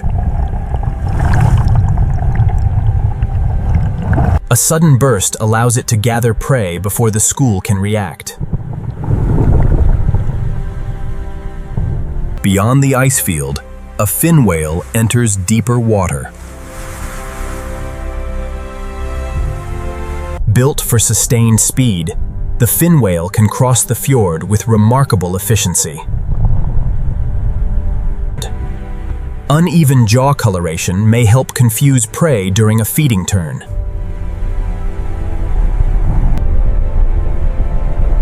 A sweeping turn allows the whale to collect an immense volume of food. Only its breath reveals the scale of the hunter below. Different giants divide the abundance according to depth, speed, and strategy. The feast remains possible only because plankton continue gathering in the cold surface water. Glacial minerals, sunlight, and ocean currents combine to nourish the smallest grazers. Where fresh water meets the sea, life gathers along an invisible boundary. Fish follow the plankton, and the whales follow the fish. The productive water draws whales deep into the fjord.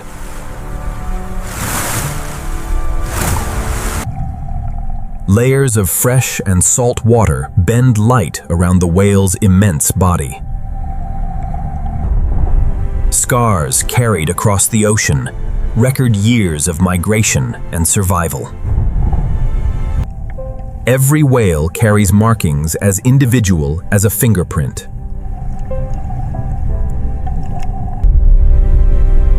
Among the returning whales are mothers guiding calves through their first northern summer. Physical contact keeps the young whale close in a vast and unfamiliar fjord.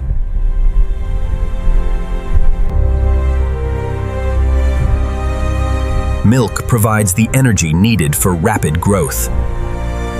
Between journeys, play helps develop strength and control.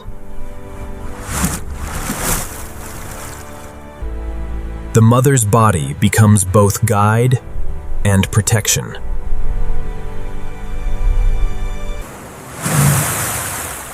The pattern beneath each tail is unique to the individual. Their route leads beneath icebergs, whose hidden mass extends deep into the fjord. Experience helps the mother judge obstacles the calf has never encountered. Beneath the iceberg field, the fjord becomes a landscape of moving blue walls. Weather changes quickly, but feeding continues beneath the rain. At the surface, every breath lasts only a moment. Fog hides the whales, but their breathing reveals their movement. Below the surface, the hidden hunt continues unchanged. In darkness beneath the fog, bubbles still guide the fish upward. The birds recognize the pattern before the whale appears. The birds recognize the pattern before the whale appears.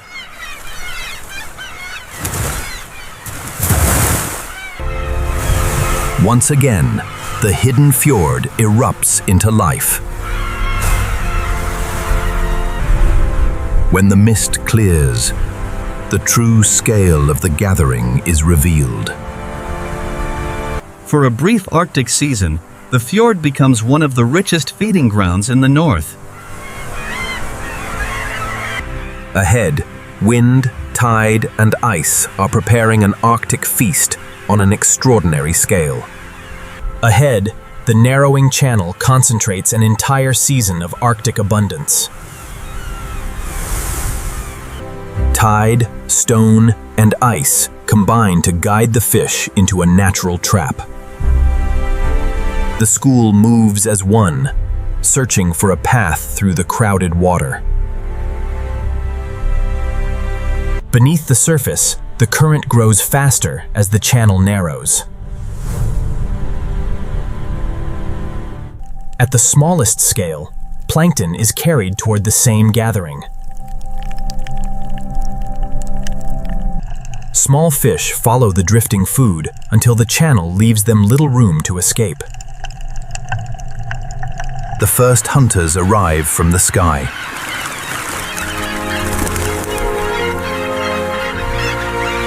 Surface hunters depend on precision measured in a single heartbeat.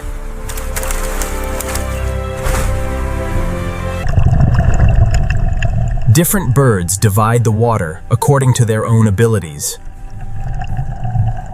Below the surface, wings become powerful paddles. One successful turn provides enough food for a waiting chick. From nearby resting places, seals enter the gathering.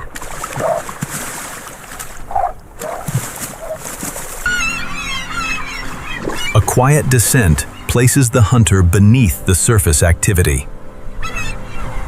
The hidden side of the iceberg provides cover for the final approach. Working independently, the seals create pressure from several directions. The school becomes smaller, brighter, and increasingly vulnerable. Then, a much larger hunter rises from beneath the gathering. The whale studies the position of fish, ice, and other hunters before committing to the rise.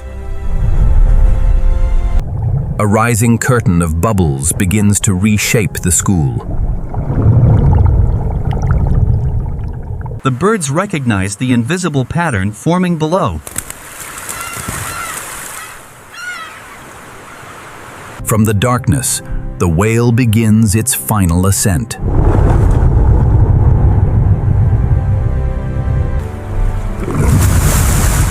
For a moment, the entire channel erupts around the rising giant.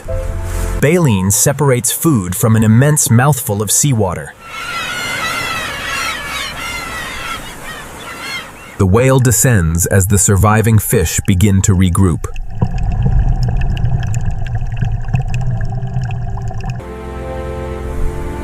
More whales arrive as the tide continues concentrating prey. Each whale adds another moving boundary around the fish. A broad fin helps close one of the remaining escape routes. Smaller hunters withdraw as the giants begin their ascent. The channel becomes the center of an Arctic feeding spectacle. Energy from the whales spreads across the entire surface. Fulmars harvest what remains near the surface.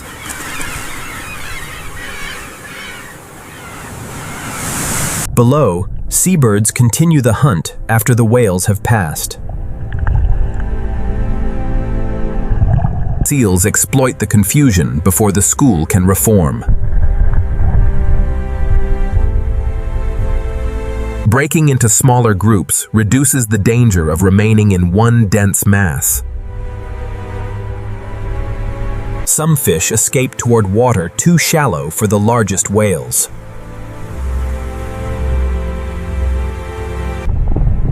Shallow water offers protection from giants, but not from every hunter. In deeper water, a faster giant enters the feast. A sweeping turn uses speed to gather prey along one side of the body. The fin whale follows a different strategy within the same crowded channel.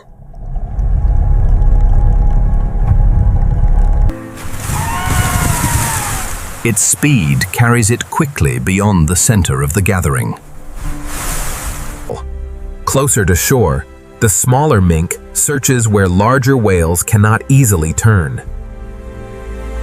Its compact body allows a rapid approach through confined water. A brief lunge gathers prey before the school can reach the rocks.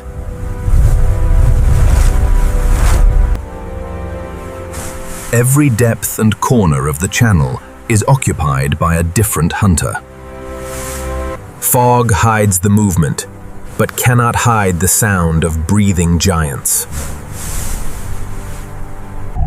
Below the mist, the feeding ground continues without interruption. A mother approaches carefully with a calf, still learning the rhythms of the fjord. The young whale observes a feeding technique it may one day repeat. Practice begins with imitation rather than success. The calf stays clear as the mother completes the feeding rise. 2 breaths rise from the same water, each carrying a different purpose. As the tide loses strength, the natural trap begins to open. The surviving fish spread into spaces too wide for the hunters to control.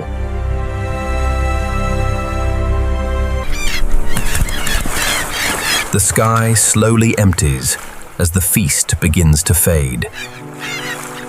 For smaller hunters, the end of the gathering brings a chance to rest. Below, the final hunters leave as the fish descend. With the tide changed, the whales leave the crowded passage behind.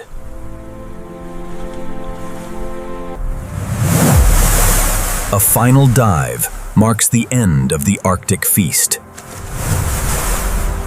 Beyond the feeding ground lies calmer water, where urgency gives way to rest.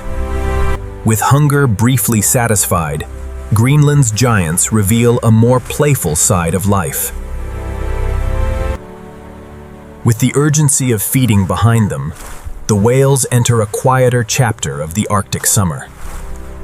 In sheltered water, mother and calf can move without the pressure of crowded feeding grounds. The mother's immense body provides guidance, protection, and constant reassurance. Curiosity draws the young whale toward every shifting pattern of light. The boundary between air and water becomes a place to explore. Each small movement strengthens muscles needed for a lifetime of migration. Play allows the calf to test the power and reach of its growing body. Below the surface, a single fin can move an enormous volume of water. Every turn is a lesson in balance.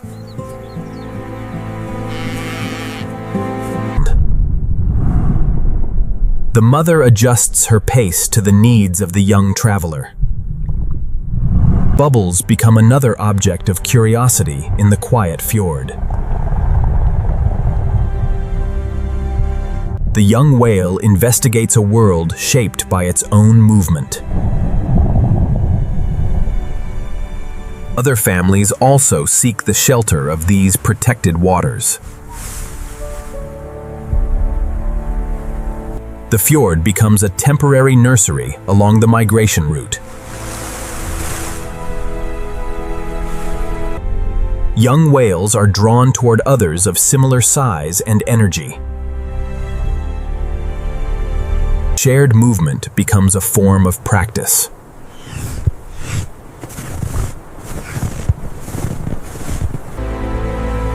Their breathing rhythms briefly align. A small breach tests strength against gravity. The impact sends sound through both air and water.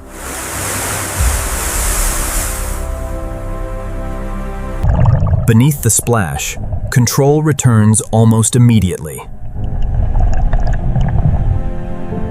The adults keep play within the safety of open space. Communication continues through sound, movement, and proximity. A familiar signal brings the young whale back beside her. The brief meeting ends as each family follow its own path. Their route leads into a fjord arm filled with fresh meltwater. Mountain water cools the surface and fills the air with mist. Fresh and salt water bend light into moving patterns. For the calf, even the water itself seems to change shape. The mother leads through water clouded by minerals from the land. Visibility fades, but close contact keeps the pair together.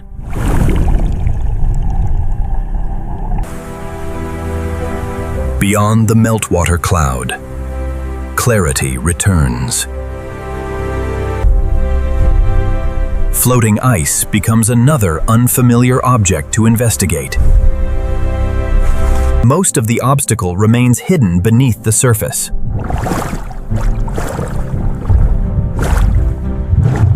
Each encounter teaches the young whale to judge the unseen depth of ice.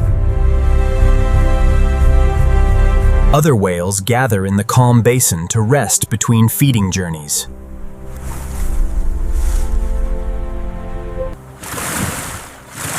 Breaths rise one after another across the still surface. A slow fin lift may communicate, stretch the body, or simply disturb the quiet surface. Below, an immense body turns with effortless balance. A single tail strike sends a powerful signal across the fjord. Subtle signals help maintain distance in the crowded basin. The changing tide brings the period of rest to an end. Families and solitary adults begin moving toward deeper water. The Arctic evening paints the moving whales in blue, silver, and gold.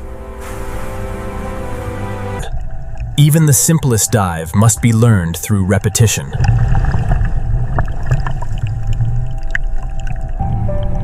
Small mistakes are corrected under the guidance of experience. The mother never allows distance to grow too great. Not every school triggers a hunt.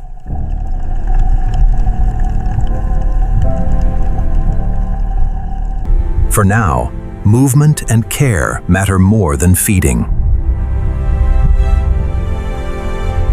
The journey now brings the whales close to Greenland's summer tundra.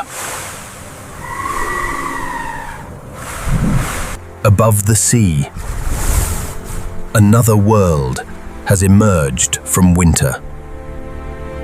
Sea and land briefly share the abundance of the same Arctic summer. Energy gathered from the sea is carried back toward the land. Above and below, different journeys overlap for only a moment. The protected bay offers one final place to pause. The protected bay offers one final place to pause.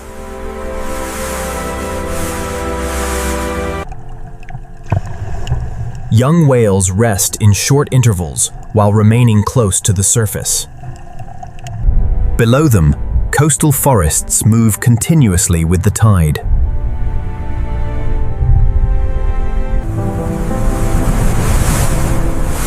Light and weather continue changing every part of the coast. For a brief season, Greenland becomes a meeting place between ocean giants and life on land. Beyond the water, Greenland's short summer is transforming the tundra into a living landscape. The giants of the tundra move through summer as a herd, bound together by protection and experience. At the edge of the group, mature bulls watch the open ground. Beneath the outer coat lies Kiviut, one of the warmest natural fibers in the animal world. Milk allows the youngest members of the herd to grow quickly during the brief summer. Play strengthens young legs that will soon face rock, snow, and fast water. Every obstacle becomes practice for the journeys ahead.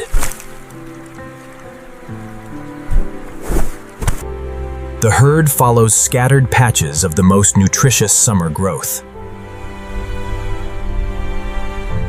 Willow leaves, grasses, and sedges provide the energy needed before winter returns.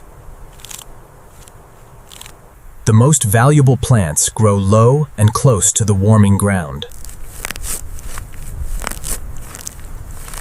The herd feeds continuously while maintaining a protective formation. Summer warmth loosens the dense undercoat that protected the herd through winter. Rock and willow help remove the heavy winter layer. Summer brings food, but also relentless clouds of biting insects. Higher ground offers relief where wind sweeps the insects away.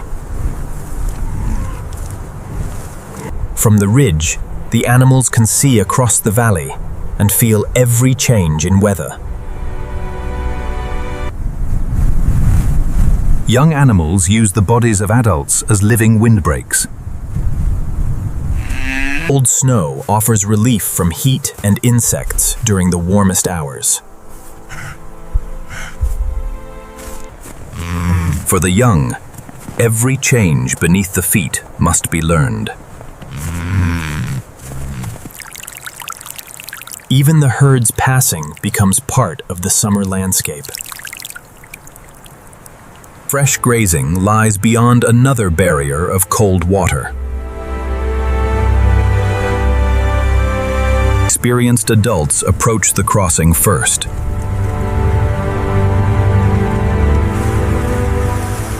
A single step reveals the force and depth of the river. The safest route is rarely the shortest.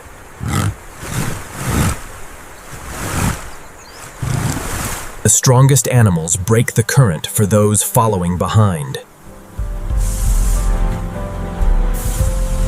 A mother places her body between the calf and the strongest flow.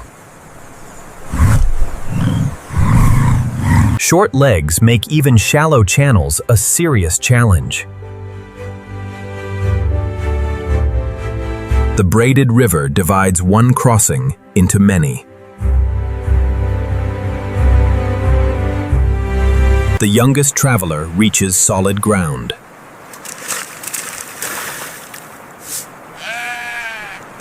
Once across, the group gathers before feeding resumes.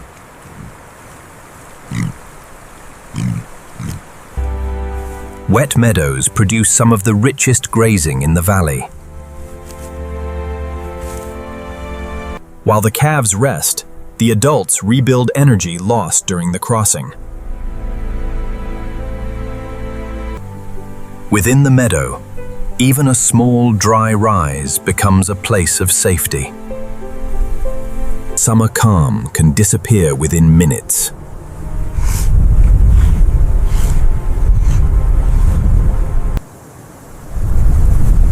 A change in wind warns the herd before the storm arrives. The herd seeks shelter before cold rain reaches the calves. Large bodies create a barrier against the freezing weather. Inside the group, the youngest animals remain sheltered and warm. Long guard hairs shed moisture before it reaches the insulating layer below.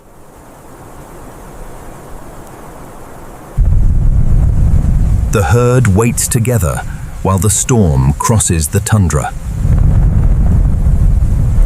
As quickly as it arrived, the storm releases the valley.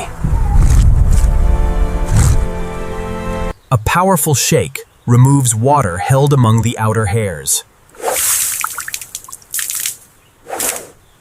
When danger passes, youthful energy quickly returns.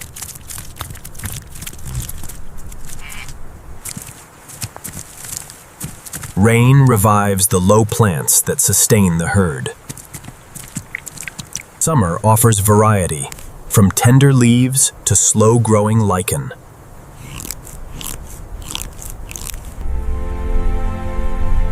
As the ground dries, the herd climbs toward higher grazing.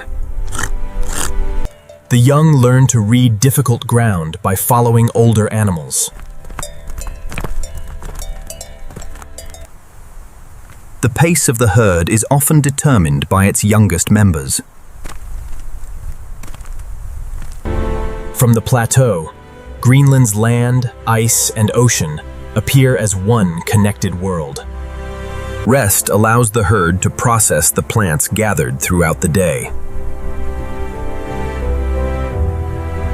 Food collected quickly is broken down slowly through repeated chewing. Years of growth shape the heavy shield across a mature bull's head.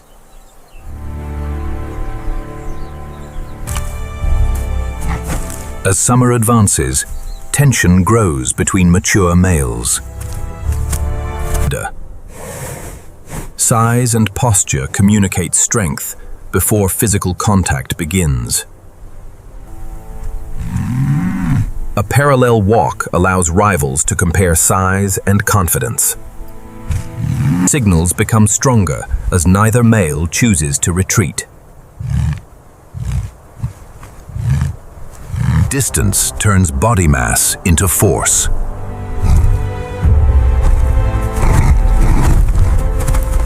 Thick horn bases absorb a collision that would injure most animals.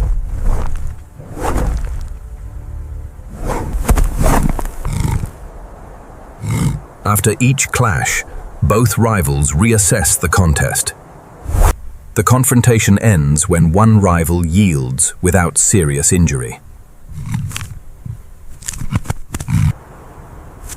In the footsteps of the tundra giants, a smaller hunter begins its own journey toward the coast. Ahead, the narrowing channel concentrates an entire season of Arctic abundance. Tide, stone, and ice combine to guide the fish into a natural trap. The school moves as one, searching for a path through the crowded water. Beneath the surface, the current grows faster as the channel narrows. At the smallest scale, plankton is carried toward the same gathering. Small fish follow the drifting food until the channel leaves them little room to escape. The first hunters arrive from the sky.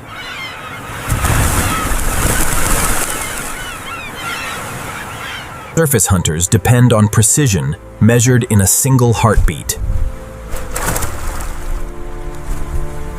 Different birds divide the water according to their own abilities. Below the surface, wings become powerful paddles. One successful turn provides enough food for a wading chick.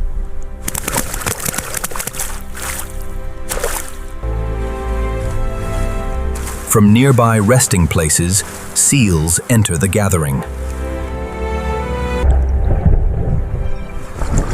A quiet descent places the hunter beneath the surface activity.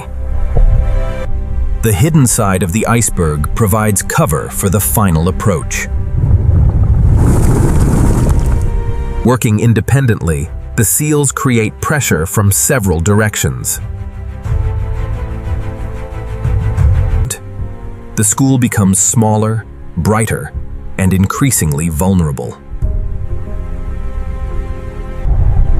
Then, a much larger hunter rises from beneath the gathering. The whale studies the position of fish, ice, and other hunters before committing to the rise. A rising curtain of bubbles begins to reshape the school.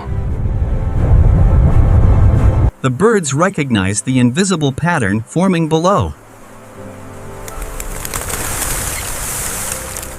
From the darkness, the whale begins its final ascent.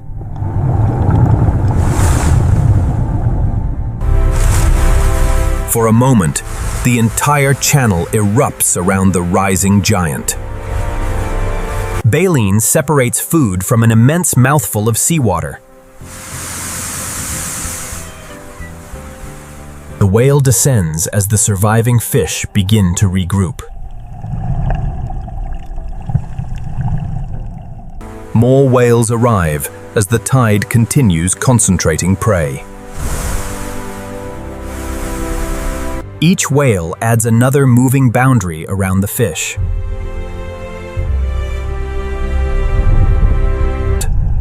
A broad fin helps close one of the remaining escape routes. Smaller hunters withdraw as the giants begin their ascent.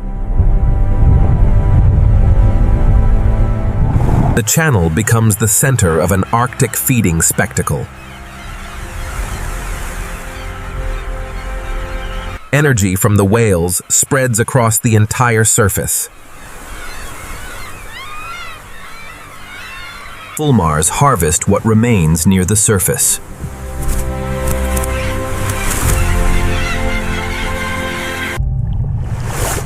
Below, seabirds continue the hunt after the whales have passed. Seals exploit the confusion before the school can reform. Breaking into smaller groups reduces the danger of remaining in one dense mass. Some fish escape toward water too shallow for the largest whales. Shallow water offers protection from giants, but not from every hunter. In deeper water, a faster giant enters the feast. A sweeping turn uses speed to gather prey along one side of the body. The fin whale follows a different strategy within the same crowded channel. Its speed carries it quickly beyond the center of the gathering.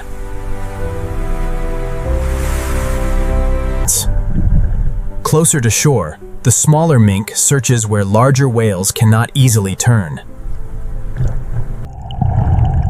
Its compact body allows a rapid approach through confined water.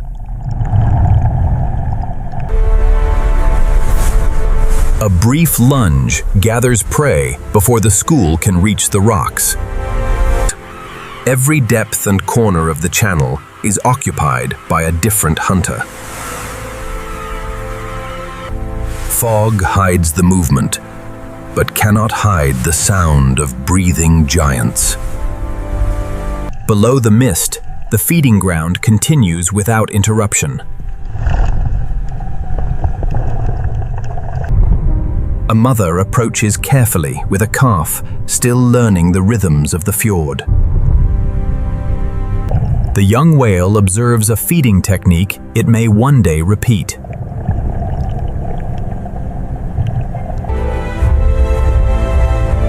Practice begins with imitation rather than success. The calf stays clear as the mother completes the feeding rise.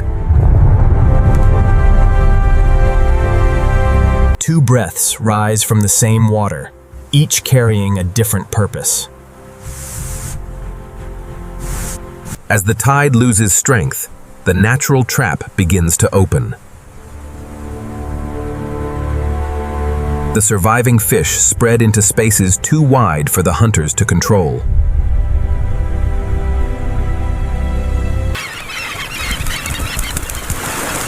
The sky slowly empties as the feast begins to fade.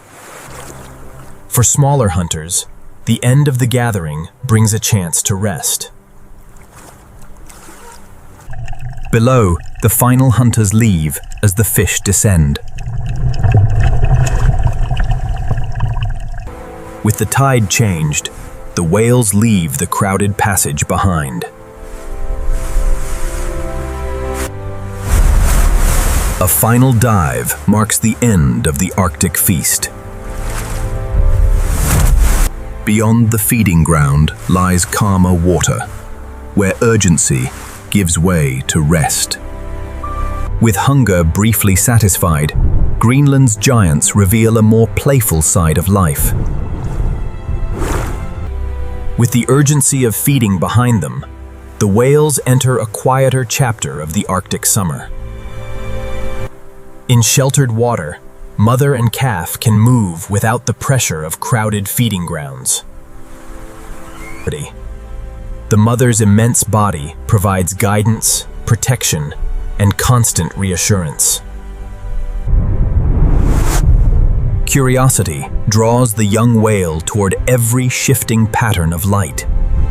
The boundary between air and water becomes a place to explore. Each small movement strengthens muscles needed for a lifetime of migration.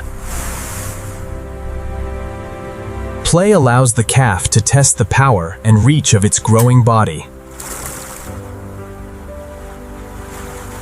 Below the surface, a single fin can move an enormous volume of water. Every turn is a lesson in balance. The mother adjusts her pace to the needs of the young traveler. Bubbles become another object of curiosity in the quiet fjord.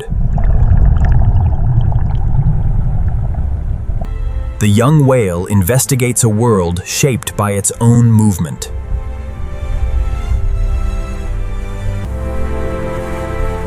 Other families also seek the shelter of these protected waters. The fjord becomes a temporary nursery along the migration route. Young whales are drawn toward others of similar size and energy. Shared movement becomes a form of practice.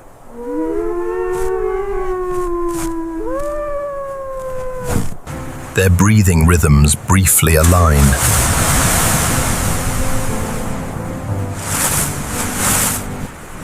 A small breach tests strength against gravity. The impact sends sound through both air and water.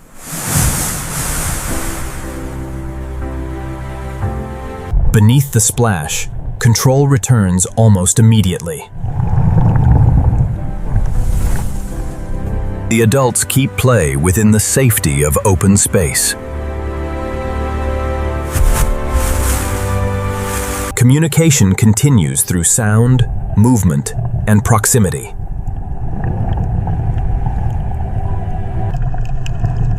A familiar signal brings the young whale back beside her. The brief meeting ends as each family follow its own path. Their route leads into a fjord arm filled with fresh meltwater. Mountain water cools the surface and fills the air with mist.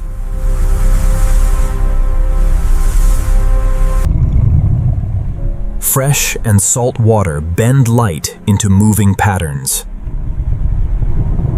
For the calf, even the water itself seems to change shape. The mother leads through water clouded by minerals from the land.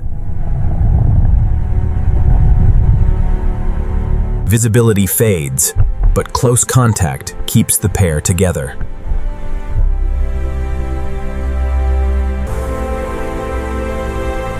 Beyond the meltwater cloud, clarity returns. Floating ice becomes another unfamiliar object to investigate. Most of the obstacle remains hidden beneath the surface.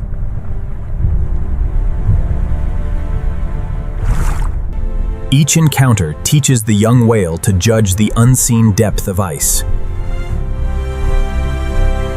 Other whales gather in the calm basin to rest between feeding journeys.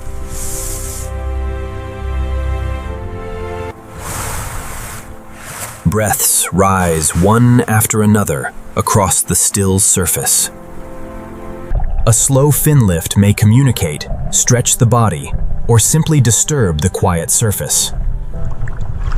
Below, an immense body turns with effortless balance. A single tail strike sends a powerful signal across the fjord. The movement travels farther through water than through air. Subtle signals help maintain distance in the crowded basin. The changing tide brings the period of rest to an end. Families and solitary adults begin moving toward deeper water. The Arctic evening paints the moving whales in blue, silver, and gold. Even the simplest dive must be learned through repetition.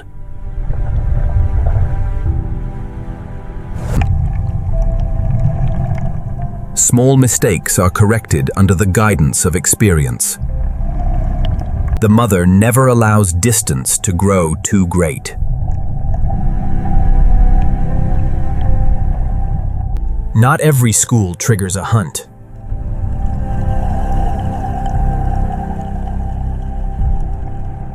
For now, movement and care matter more than feeding. The journey now brings the whales close to Greenland's summer tundra. Above the sea, another world has emerged from winter. Sea and land briefly share the abundance of the same Arctic summer. Energy gathered from the sea is carried back toward the land. Above and below, different journeys overlap for only a moment. The protected bay offers one final place to pause. Young whales rest in short intervals while remaining close to the surface. Below them, coastal forests move continuously with the tide. Light and weather continue changing every part of the coast. For a brief season, Greenland becomes a meeting place between ocean giants and life on land. Beyond the water, Greenland's short summer is transforming the tundra into a living landscape. The giants of the tundra move through summer as a herd, bound together by protection and experience. At the edge of the group, mature bulls watch the open ground. Beneath the outer coat lies kiviute-like fibers, one of the warmest natural fibers in the animal world. Milk allows the youngest members of the herd to grow quickly during the brief summer. Play strengthens young legs that will soon face rock, snow, and fast water. Every obstacle becomes practice for the journeys ahead. The herd follows scattered patches of the most nutritious summer growth. Willow leaves, grasses, and sedges provide the energy needed before winter returns. The most valuable plants grow low and close to the warming ground. The herd feeds continuously while maintaining a protective formation. summer warmth loosens the dense undercoat that protected the herd through winter. Rock and willow help remove the heavy winter layer.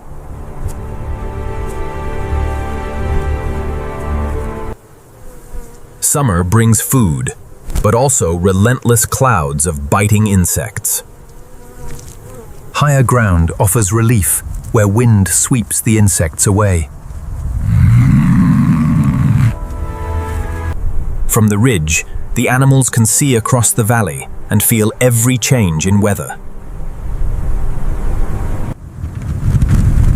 Young animals use the bodies of adults as living windbreaks.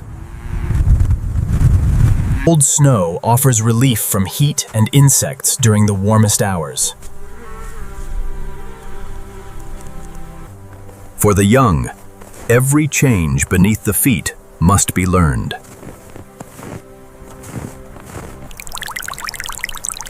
Even the herd's passing becomes part of the summer landscape. Fresh grazing lies beyond another barrier of cold water. Experienced adults approach the crossing first.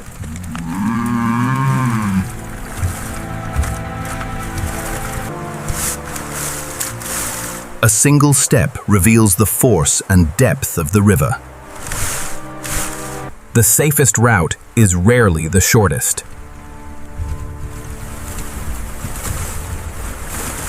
The strongest animals break the current for those following behind. A mother places her body between the calf and the strongest flow. Short legs make even shallow channels a serious challenge. The braided river divides one crossing into many. The youngest traveler reaches solid ground.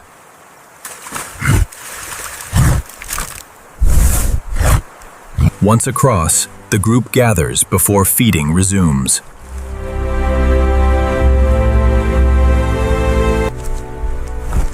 Wet meadows produce some of the richest grazing in the valley.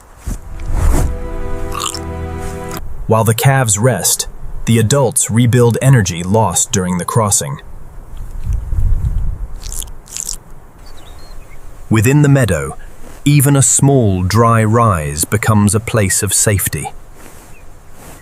Summer calm can disappear within minutes.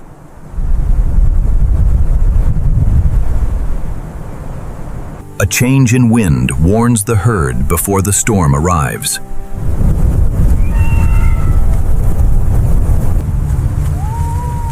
The herd seeks shelter before cold rain reaches the calves. Large bodies create a barrier against the freezing weather. Inside the group, the youngest animals remain sheltered and warm. Long guard hairs shed moisture before it reaches the insulating layer below.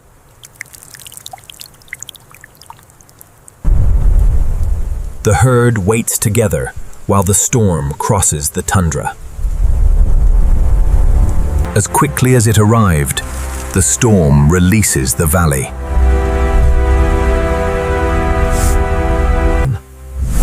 A powerful shake removes water held among the outer hairs.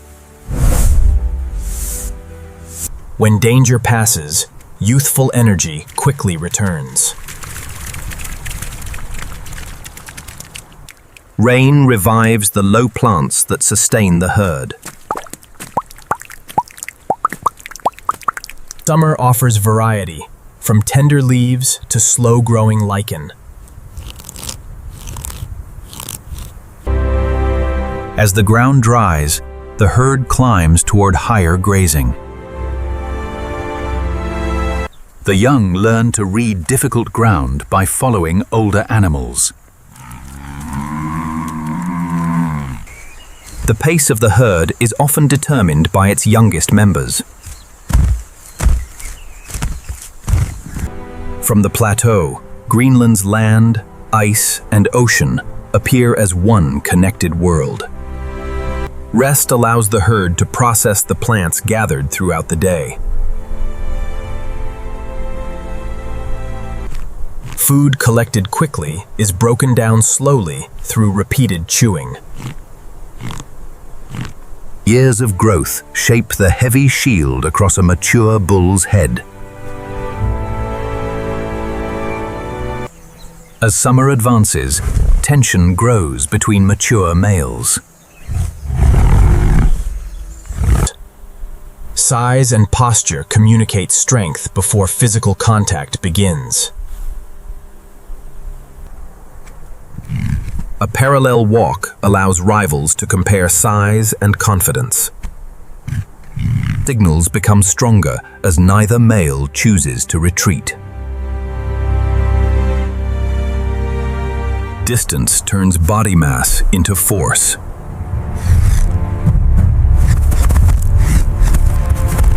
Thick horn bases absorb a collision that would injure most animals.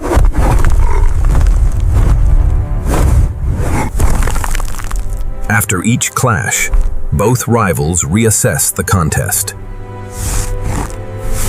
The confrontation ends when one rival yields without serious injury. In the footsteps of the tundra giants, a smaller hunter begins its own journey toward the coast. In the height of summer, Greenland enters a world where daylight has no ending. The sun circles the horizon without disappearing beneath it. Low sunlight reveals layers formed long before the iceberg reached the sea. Even at midnight, warmth continues its slow work upon the ice. Above and below the surface, one iceberg exists in two different worlds of light.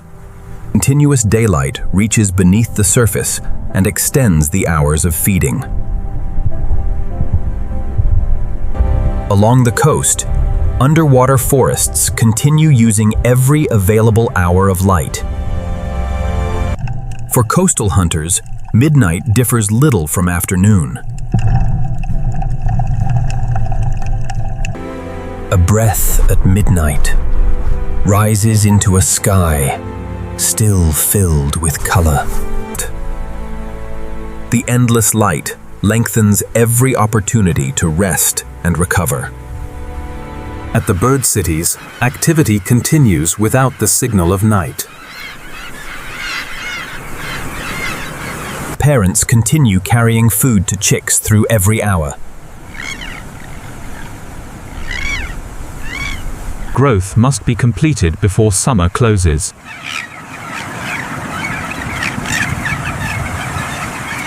The sea remains bright enough for hunting long after midnight.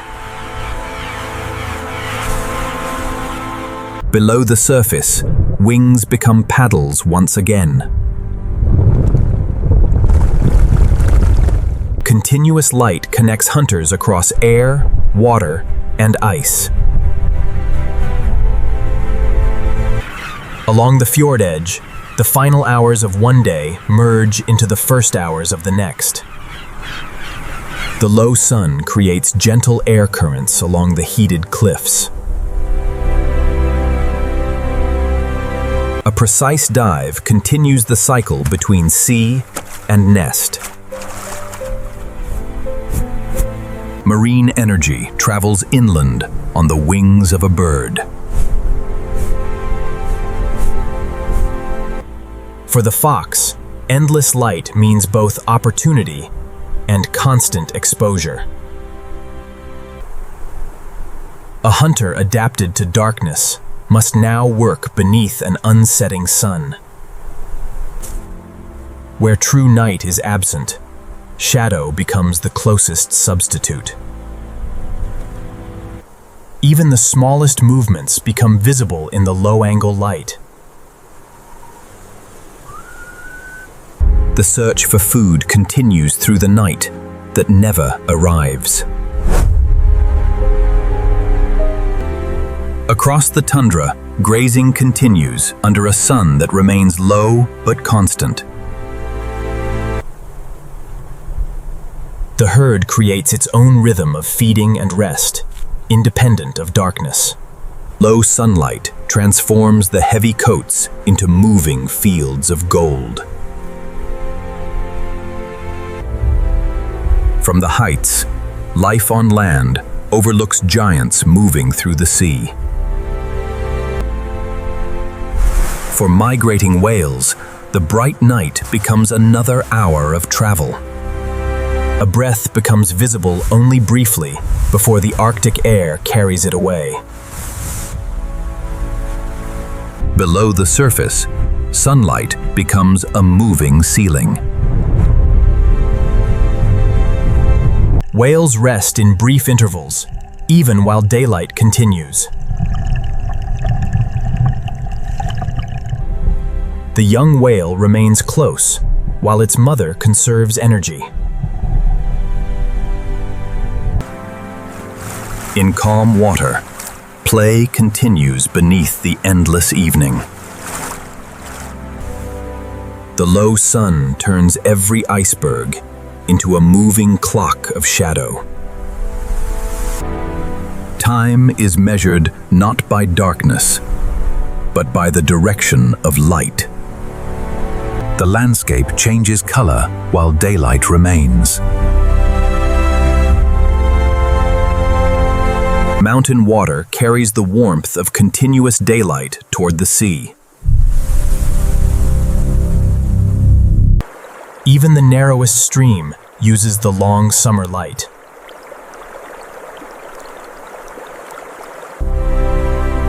Across the inland valleys, animals continue moving beneath the bright horizon. The low light stretches every movement across the surface.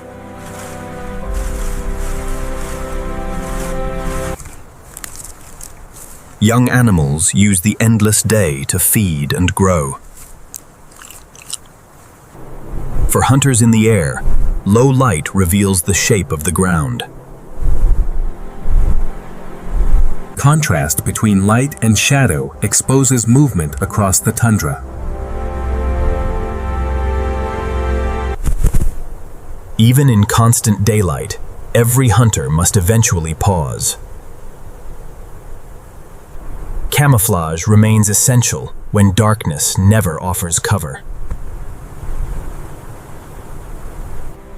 For the youngest birds, stillness can be stronger than speed.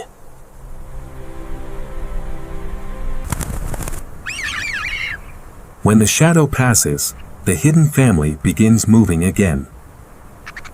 Without darkness, one day quietly becomes another.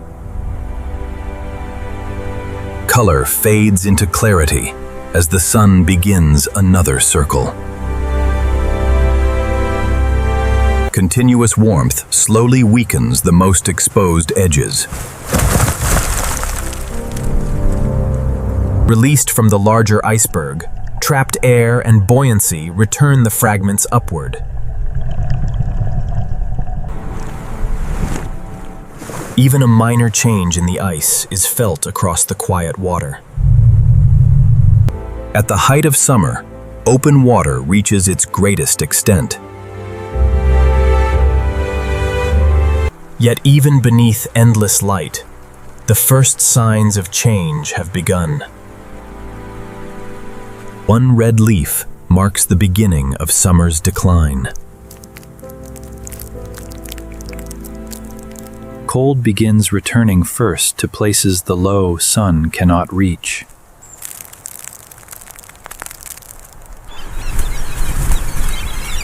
For migrating birds, the changing tundra signals that departure is approaching. The midnight sun still shines, but Greenland's brief summer is already beginning to turn. The midnight sun still shines, but every living thing senses that Greenland's brief summer is beginning to close. Each day, the sun travels a little lower, and the shadows remain a little longer. Color spreads across the tundra, as plants prepare for the return of cold. Flowers fade, while low leaves store the last energy of the season. Seeds replace petals, carrying the promise of another summer. Wind carries the next generation toward cracks where soil and shelter may be found. Wet meadows begin freezing first during the coldest hours. Summer water continues moving beneath the first fragile signs of winter.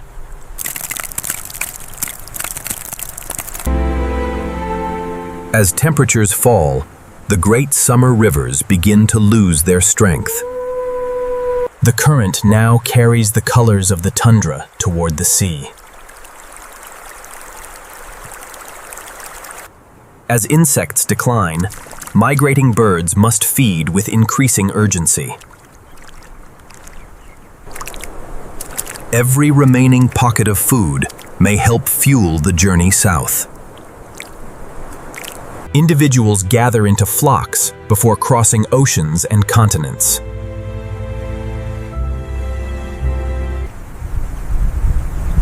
The youngest travelers must build strength before their first migration. A single movement transforms hundreds of birds into one traveling shape. The first departures begin while the land still holds traces of summer. Along the coast, young terns prepare for the longest journey of their lives. Every uncertain flight builds the control needed for migration. The sea provides final lessons before the colony leaves Greenland behind. Failure remains part of learning, but time is becoming limited.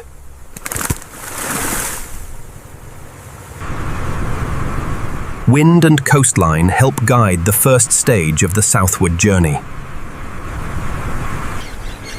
Within days, a cliff once filled with sound begins to fall silent. On land, the Arctic fox begins exchanging summer camouflage for winter white. The change happens gradually as daylight shortens and temperature falls. Before the colonies disappear, the fox gathers every remaining opportunity. Food found today may become vital when snow covers the coast. Scent and memory will guide the fox back when food becomes scarce. Preparation spreads across the territory, one hidden store at a time. The first snow arrives before the summer coat has completely disappeared. For a brief time, autumn and winter share the same slope. Caribou continue moving as nutritious plants retreat toward sheltered ground. Mature antlers harden as the season of competition approaches.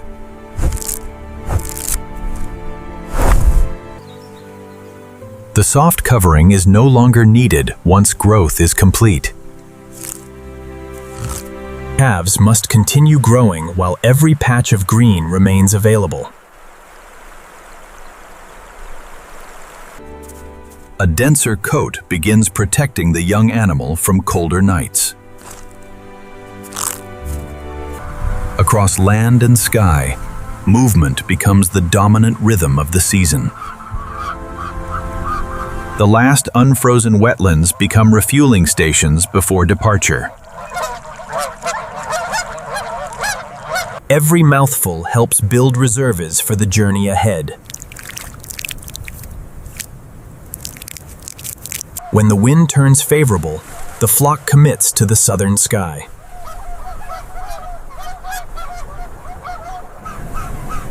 Greenland grows quieter with every flock that disappears beyond the mountains. The Musk oxen remain, preparing to endure another winter on the open tundra. The youngest herd members use every remaining day to gain weight.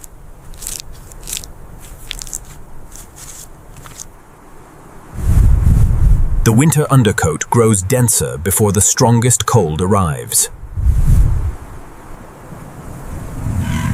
Even early storms remind the herd of the season ahead. Autumn weather changes between sunlight and snow within minutes. Sheltered valleys preserve food after exposed ridges begin turning white. At sea, the final feeding weeks are already underway. As prey disperses, each successful hunt requires more effort. The whale gathers what remains before beginning the long migration south.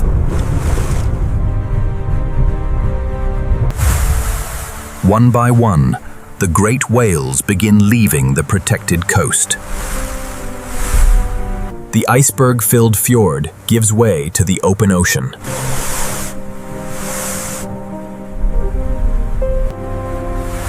A final fluke marks the end of another northern feeding season.